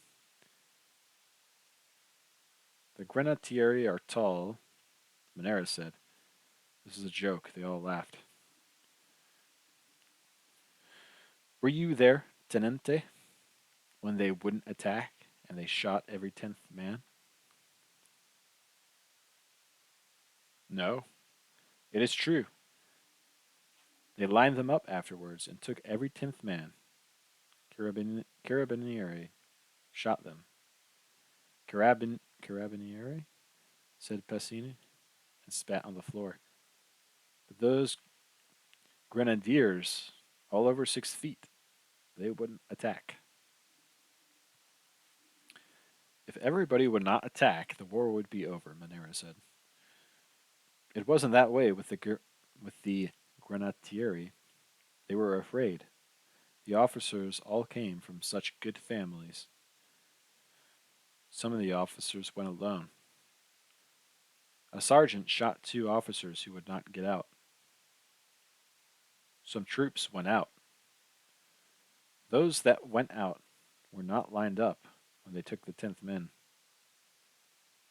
One of those shot by the Cabinieri is from my town, Passini said. He was a big, smart, tall boy to be in the Grenadieri. Always in Rome, always with the girls, always with the Carabinieri. He laughed. Now they have a guard outside his house with a bayonet, and nobody can come to see his mother and father and sisters, and his father loses his civil rights and cannot even vote. They are all without law to protect them. Anybody can take their property. If it wasn't that happens to their families, nobody would go to the attack. Yes, Alpini would. These VE soldiers would. Some Bersaglieri. Bersaglieri have run too. Now they try to forget it. You should not let us talk this way, Tenente. Evviva Vescarito, Passini said sarcastically. I know how you talk, I said, but as long as you drive the cars and behave, and don't talk so other officers can hear, Manera finished. I believe we should get the war over, I said. It should not finish It would not finish it if one side stopped fighting. It would only be worse if we stopped fighting. It could not be worse, Bassini said respectfully. There's nothing worse than war. Defeat is worse. I do not believe it, Bassini said, still respectfully. What is defeat? You go home. They come after you. They take your home. They take your sisters. I don't believe it, Bassini said. They can't do that to everybody. Let everybody defend his home. Let them keep their sisters in the house. They hang you.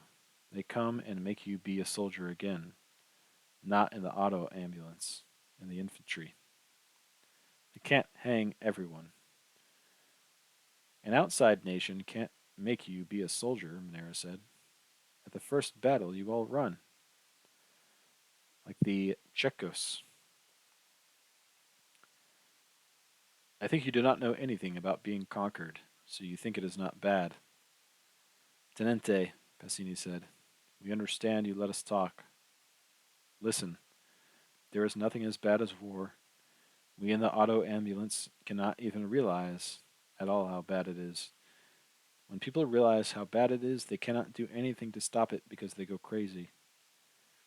There are some people who never realize. There are people who are afraid of their officers. It is with them the war is made.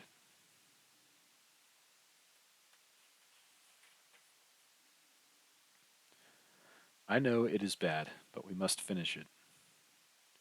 It doesn't finish. There is no finish to a war. Yes, there is. Bassini shook his head. War is not won by victory. What if we take San Gabriele? What if we take the Carso and Monfalcone and Trieste? Where are we then? Did you see all the far mountains today? Do you think we could take all them too? Only if the Austrians stop fighting. One side must stop fighting. Why don't we stop fighting? If they come down into Italy, they will get tired and go away. They have their own country. But no, instead, there is a war. You're an orator. We think. We read. We are not peasants. We are mechanics. But even the peasants know better than to believe in a war.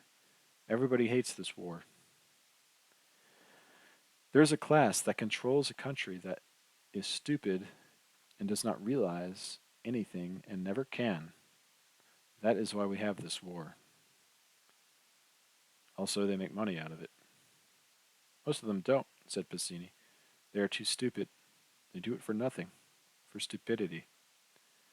We must shut up, said Monera. We talk too much, even for the tenente. He likes it, said Bassini. We will convert him. But now we will shut up, Monera said. Do we eat yet, tenente? Gavuzzi asked. I will go and see, I asked. Gardini stood up and went outside with me. Is there anything I can do, tenente? Can I help you in any way? He was the quietest one of the four. Come with me if you want, I said, and we'll see. It was dark outside, and the long light from the searchlights was moving over the mountains. There were big searchlights on that front, mounted on camions that you pass sometimes on the roads at night, close behind the lines.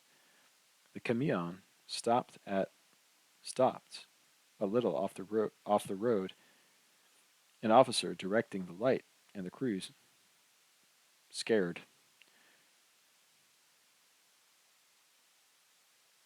We crossed the brickyard and stopped at the main dressing station. There was a little shelter of green branches outside over the entrance, and in the dark the night wind rustled the leaves dried by the sun. Inside there was a light. The major was at the telephone, sitting on a box. One of the medical captains said the attack had been put forward an hour. He offered me a glass of cognac. I looked at the board tables, the instruments shining in the light, the basins, and the stoppered bottles. Gordini stood behind me. The major got up from the telephone. It starts now, he said. It had been put back again. I looked outside. It was dark, and the Austrian searchlights were moving on the mountains behind us.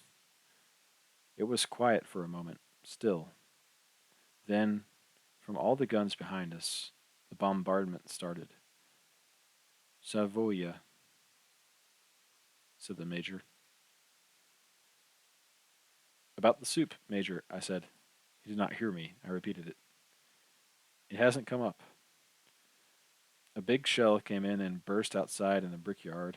Another burst, and in the noise, you could hear the smaller noise of the brick and dirt raining down. What is there to eat? We have a little pasta asciutta, the major said.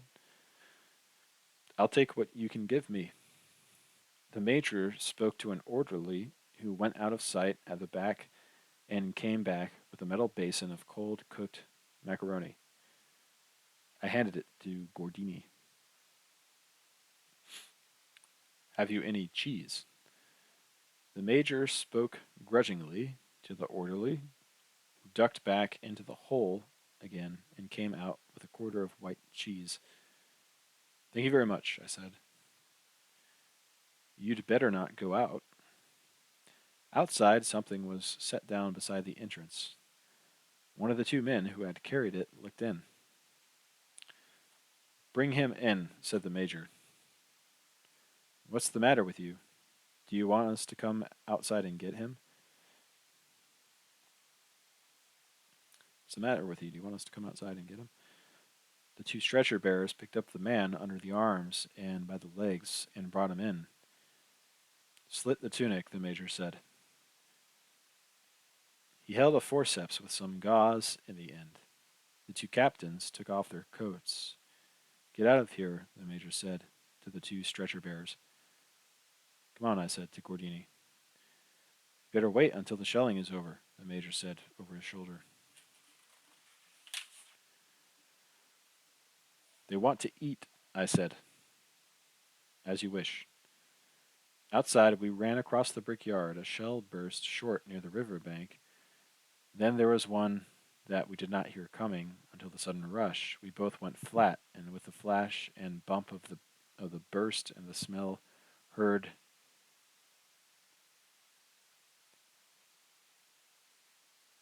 Then there was one that we did not hear coming until the sudden rush. We both went flat, and with the flash and bump of the burst and the smell, heard the singing off of the fragments and the rattle of falling rock. Gordini got up and ran for the dugout. I was after him, holding the cheese, its smooth surface covered with brick dust. Inside the dugout, there were 3 drivers sitting against the wall smoking. Here, you patriots, I said. How are the cars?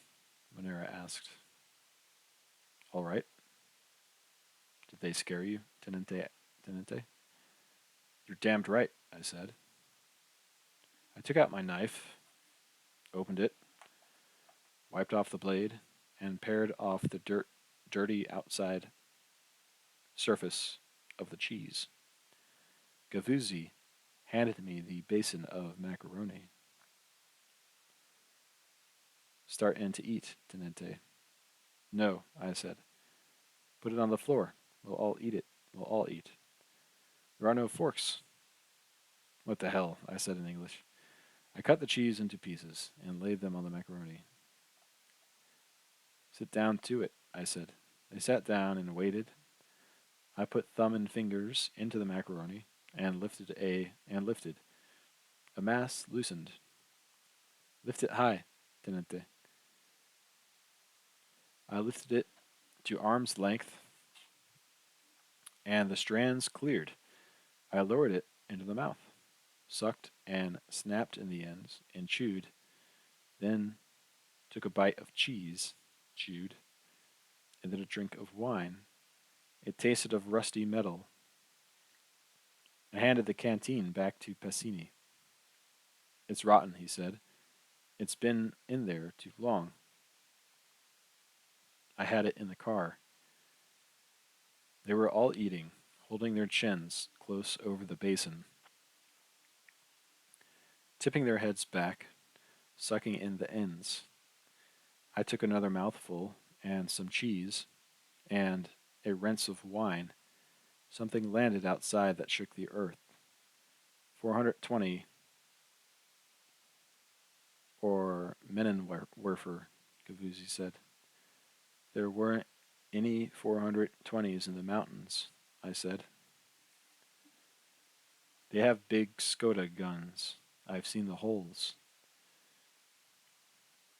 305s. We went on eating.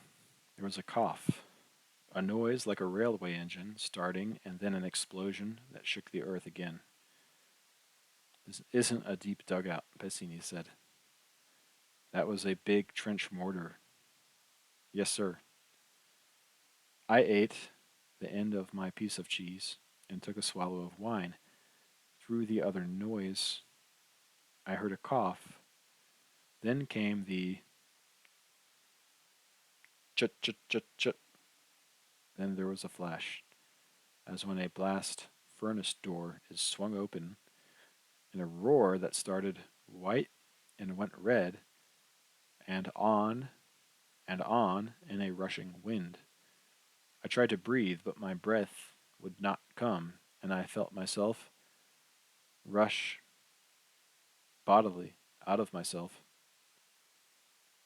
and out, and out, and out, and all the time bodily in the wind. I went out swiftly, all of myself, and I knew I was dead, and that it had all been a mistake to think you just died. Then I floated, and instead of going on, I felt myself slide back. I breathed, and I was back. The ground was torn up, and in front of my head there was a splintered beam of wood.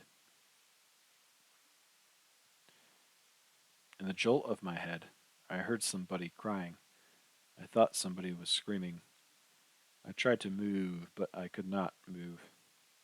I heard the machine guns and rifles firing across the river and all along the river. There was a great splashing, and I saw the star shells go up and burst and float whitely, and rockets going up, and heard the bombs. All this in a moment, and then I heard close to me someone saying, "Mamma mia! Oh, mamma mia!" I pulled and twisted and got my legs loose, finally, and turned around and touched him. It was Passini, and when I touched him he screamed. His legs were toward me, and I saw in the dark and the light that they were both smashed above the knee. One leg was gone, and the other was held by tendons, and part of the trouser and the stump twitched and jerked as though it were not connected.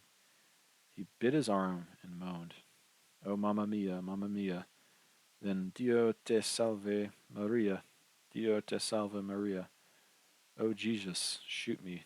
Christ, shoot me. Mamma mia, mamma mia. Oh, purest, lovely Mary, shoot me. Stop it, stop it, stop it. Oh, Jesus, lovely Mary, stop it. Oh, oh, oh, oh, oh." Then choking, "Mamma mia, mamma mia." Then he was quiet, biting his arm, the stump of his leg twitching. "Porta, Ferriti," I shouted, holding my hands cupped. "Porta Ferriti." I tried to get closer to Passini to try to put a tourniquet on the legs, but I could not move. I tried again. And my legs moved a little. I could pull backward along with my arms and elbows. Bassini was quiet now. I sat beside him, undid my tunic, and tried to rip the tail of my shirt. It would not rip, and I bit the edge of the cloth to start it. Then I thought of his puties. I had on wool stockings, but Bassini wore puttees. All the drivers wore puttees, but Bassini had only one leg. I unwound the puttee, and while I was doing it, I saw there was no need to try and make a tourniquet because he was dead already. I made sure he was dead. There were 3 others to locate. I sat up straight, and as I did so, something inside my head moved, like the weights on a doll's eyes, and it hit me inside and back of my eyeballs. My legs felt warm and wet, and my shoes were wet and warm inside. I knew that I was hit and leaned over and put my hand on my knee. My knee wasn't there. My hand went in, and my knee was down on my shin. I wiped my hand on my shirt, and another floating light came very slowly down, and I looked at my leg and was very afraid. "Oh God," I said, "get me out of here." I knew, however, that there had been 3 others. There were 4 drivers. Bassini was dead. That left 3. Someone took hold of me under the arms, and somebody else lifted my legs. There are 3 soldiers. There are 3 others, I said. One is dead. It's Manera. We went for a stretcher, but there wasn't any. How are you, Tenente? Where is Gordini and Gavuzzi? Gordini's at the post getting bandaged. Gavuzzi has your legs. Hold on to my neck, Tenente. Are you badly hit? In the leg. How is Gordini? He's all right. It was a big trench mortar shell. Bassini's dead.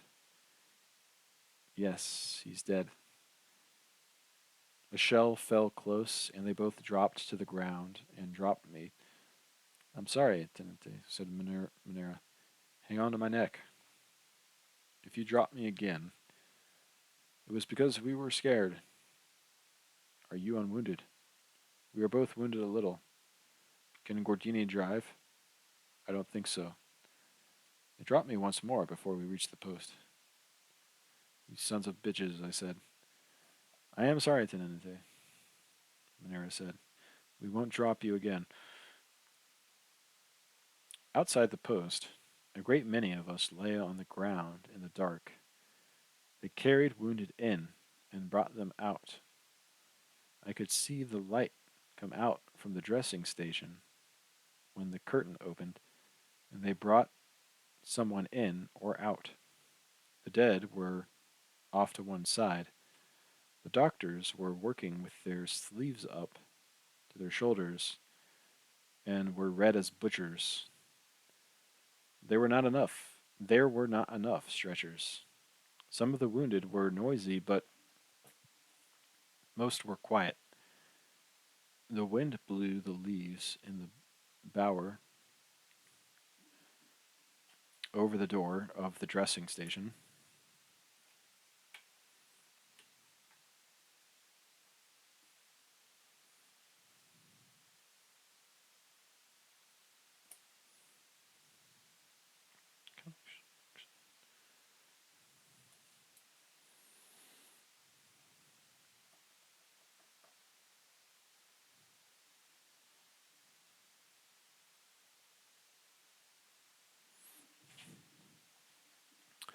Uh, there were not enough stretchers.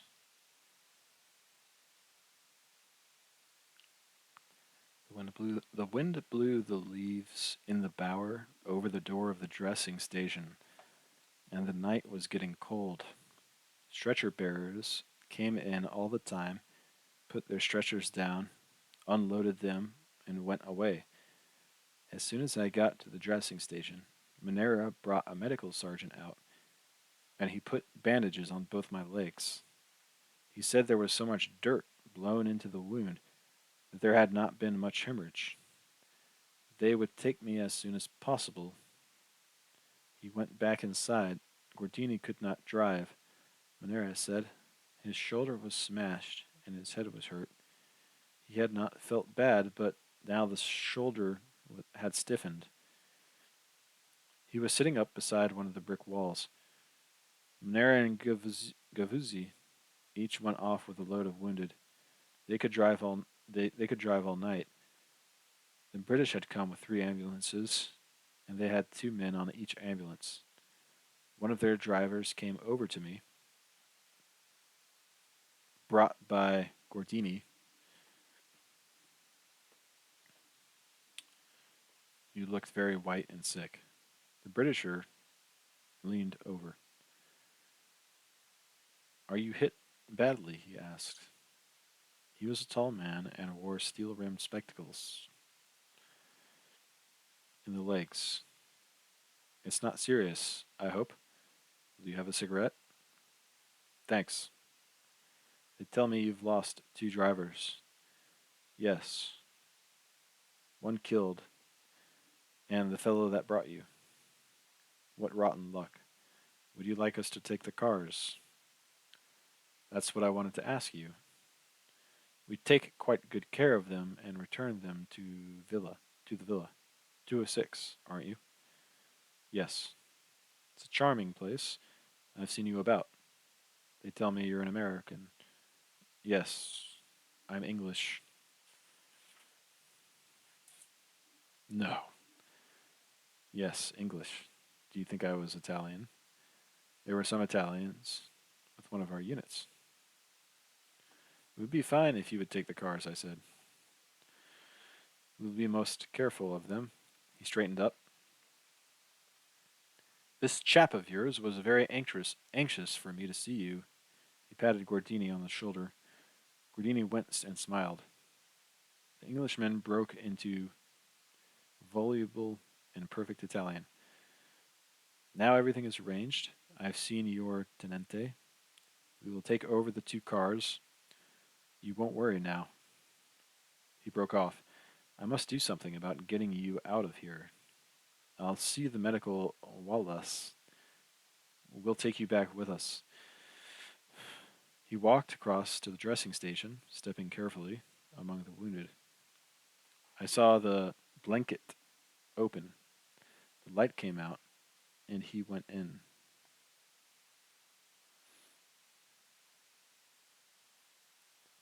He will look after you, Tenente, Gordini said.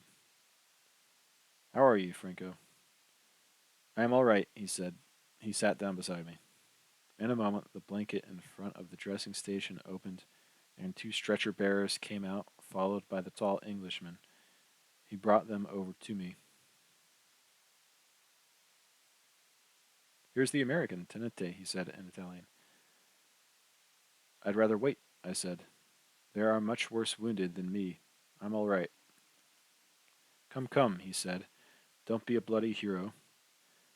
In an Italian. Lift him very carefully about the legs. His legs are very painful. He is the legitimate son of President Wilson. They picked me up and took me into the dressing room. Inside, they were operating on all the tables. The little major looked at us furious. He recognized me and waved his forceps. "Ça va bien? Que va?" I have brought him in, the tall Englishman said in Italian. The only son of the American ambassador. He can be here until you are ready to take him. Then I will take him with my first load. He bent over me. I'll look up at their adjutant. I'll look up their adjutant to do your papers, and it will all go much faster. He stooped to go under the doorway and went out. The Major was unhooking the forceps now, dropping them in a basin. I followed his hands with my eyes. Now he was bandaging. Then the stretcher bearers took the man off the table. I'll take the American, Tenente, one of the captains said.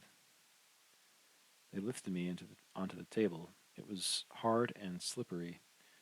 There were many strong smells, chemical smells, and the sweet smell of blood. They took off my trousers, and the medical captain commenced dictating to the sergeant adjutant while he worked. Multiple superficial wounds on the left and right thigh, and left and right knee and right foot. Profound wounds on the right knee and foot. Lacerations of the scalp. He probed. Does that hurt? Christ, yes. With possible fracture of the skull. Incurred in the line of duty. That's what keeps you from being court-martialed for self-inflicted wounds, he said. Would you like a drink of brandy? How did you run into this thing anyway? What were you trying to do? Commit suicide? And tint and Titatanus, please.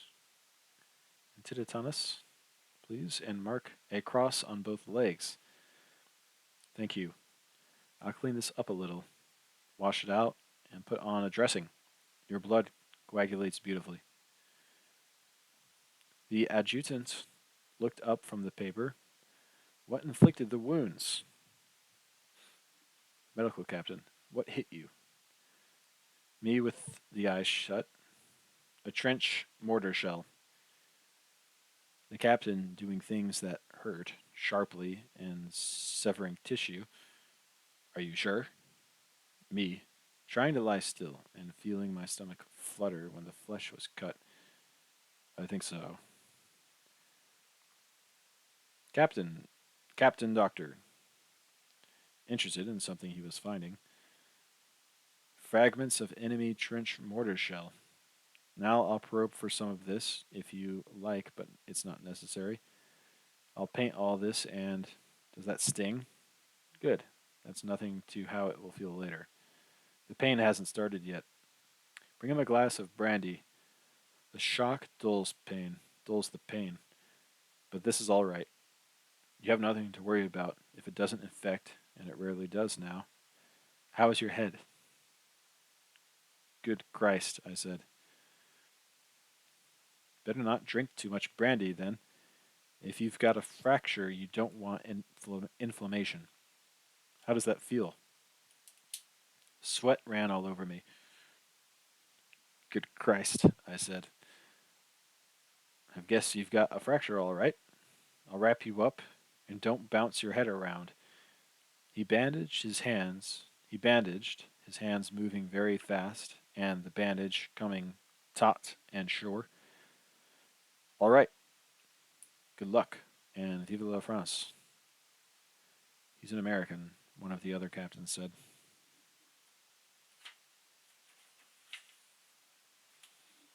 I thought you said he was a Frenchman. He talks French, the captain said. I've known him before. I always thought he was French. He drank a half tumbler of cognac. Bring on something serious. Get some more of that antitetanus.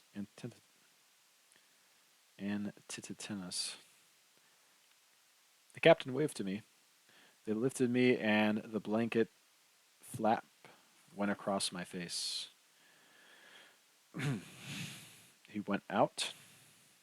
Outside, the sergeant adjutant knelt down beside me where I lay. Name? He asked softly. Middle name. First name. Rank. Where born. What class. What corps. And so on. I'm sorry for your head, Tenente. I hope you feel better. I'm sending you now with the English ambulance. I'm all right, I said, Thank you very much. The pain that the Major had spoken about has started, and all that was happening was about interest or relation. After a while, the English ambulance came up, and they put me onto a stretcher and lifted the stretcher up to the ambulance level and shoved it in. There was another stretcher by the side with a man on it whose nose I could see, waxy looking, out of the bandages. He breathed very heavily. There were stretchers lifted and slid into the slings above. The tall English driver came around and looked in. I'll take it very easily, he said. I hope you'll be comfy. I felt the engine start, felt him climb up into the front seat, felt the brake come off, and the clutch go in. Then we started. I lay still and let the pain ride. As the ambulance climbed along the road, it was slow in the traffic. Sometimes it stopped. Sometimes it backed on a turn. And finally, it climbed quite fast. I felt something, dripping at first. Dripping. At first it dropped slowly and irregularly. Then it pattered into a stream. I shouted to the driver. He stopped the car and looked in through the hole behind his seat. What is it? The man on the stretcher over me has a hemorrhage. We're not far from the top. I wouldn't be able to get the stretcher out alone. He started the car. The stream kept on. In the dark, I could not see where it came from. The canvas overhead. I tried to move sideways so that it did not fall on me. Where it had run down under my shirt, it was warm and sticky. I was cold and my leg hurt so that it made me sick. After a while, the stream from the stretcher above lessened and started to drip again, and I heard and felt the canvas above move as the man on the stretcher settled more comfortably. How is he? The Englishman called back. We're almost up. He's dead, I think, I said. Drops fell very slowly. As they fall from an icicle after the sun has gone. It was cold in the car in the night as the road climbed. At the post, on the top, they took the stretcher out and put another in, and we went on.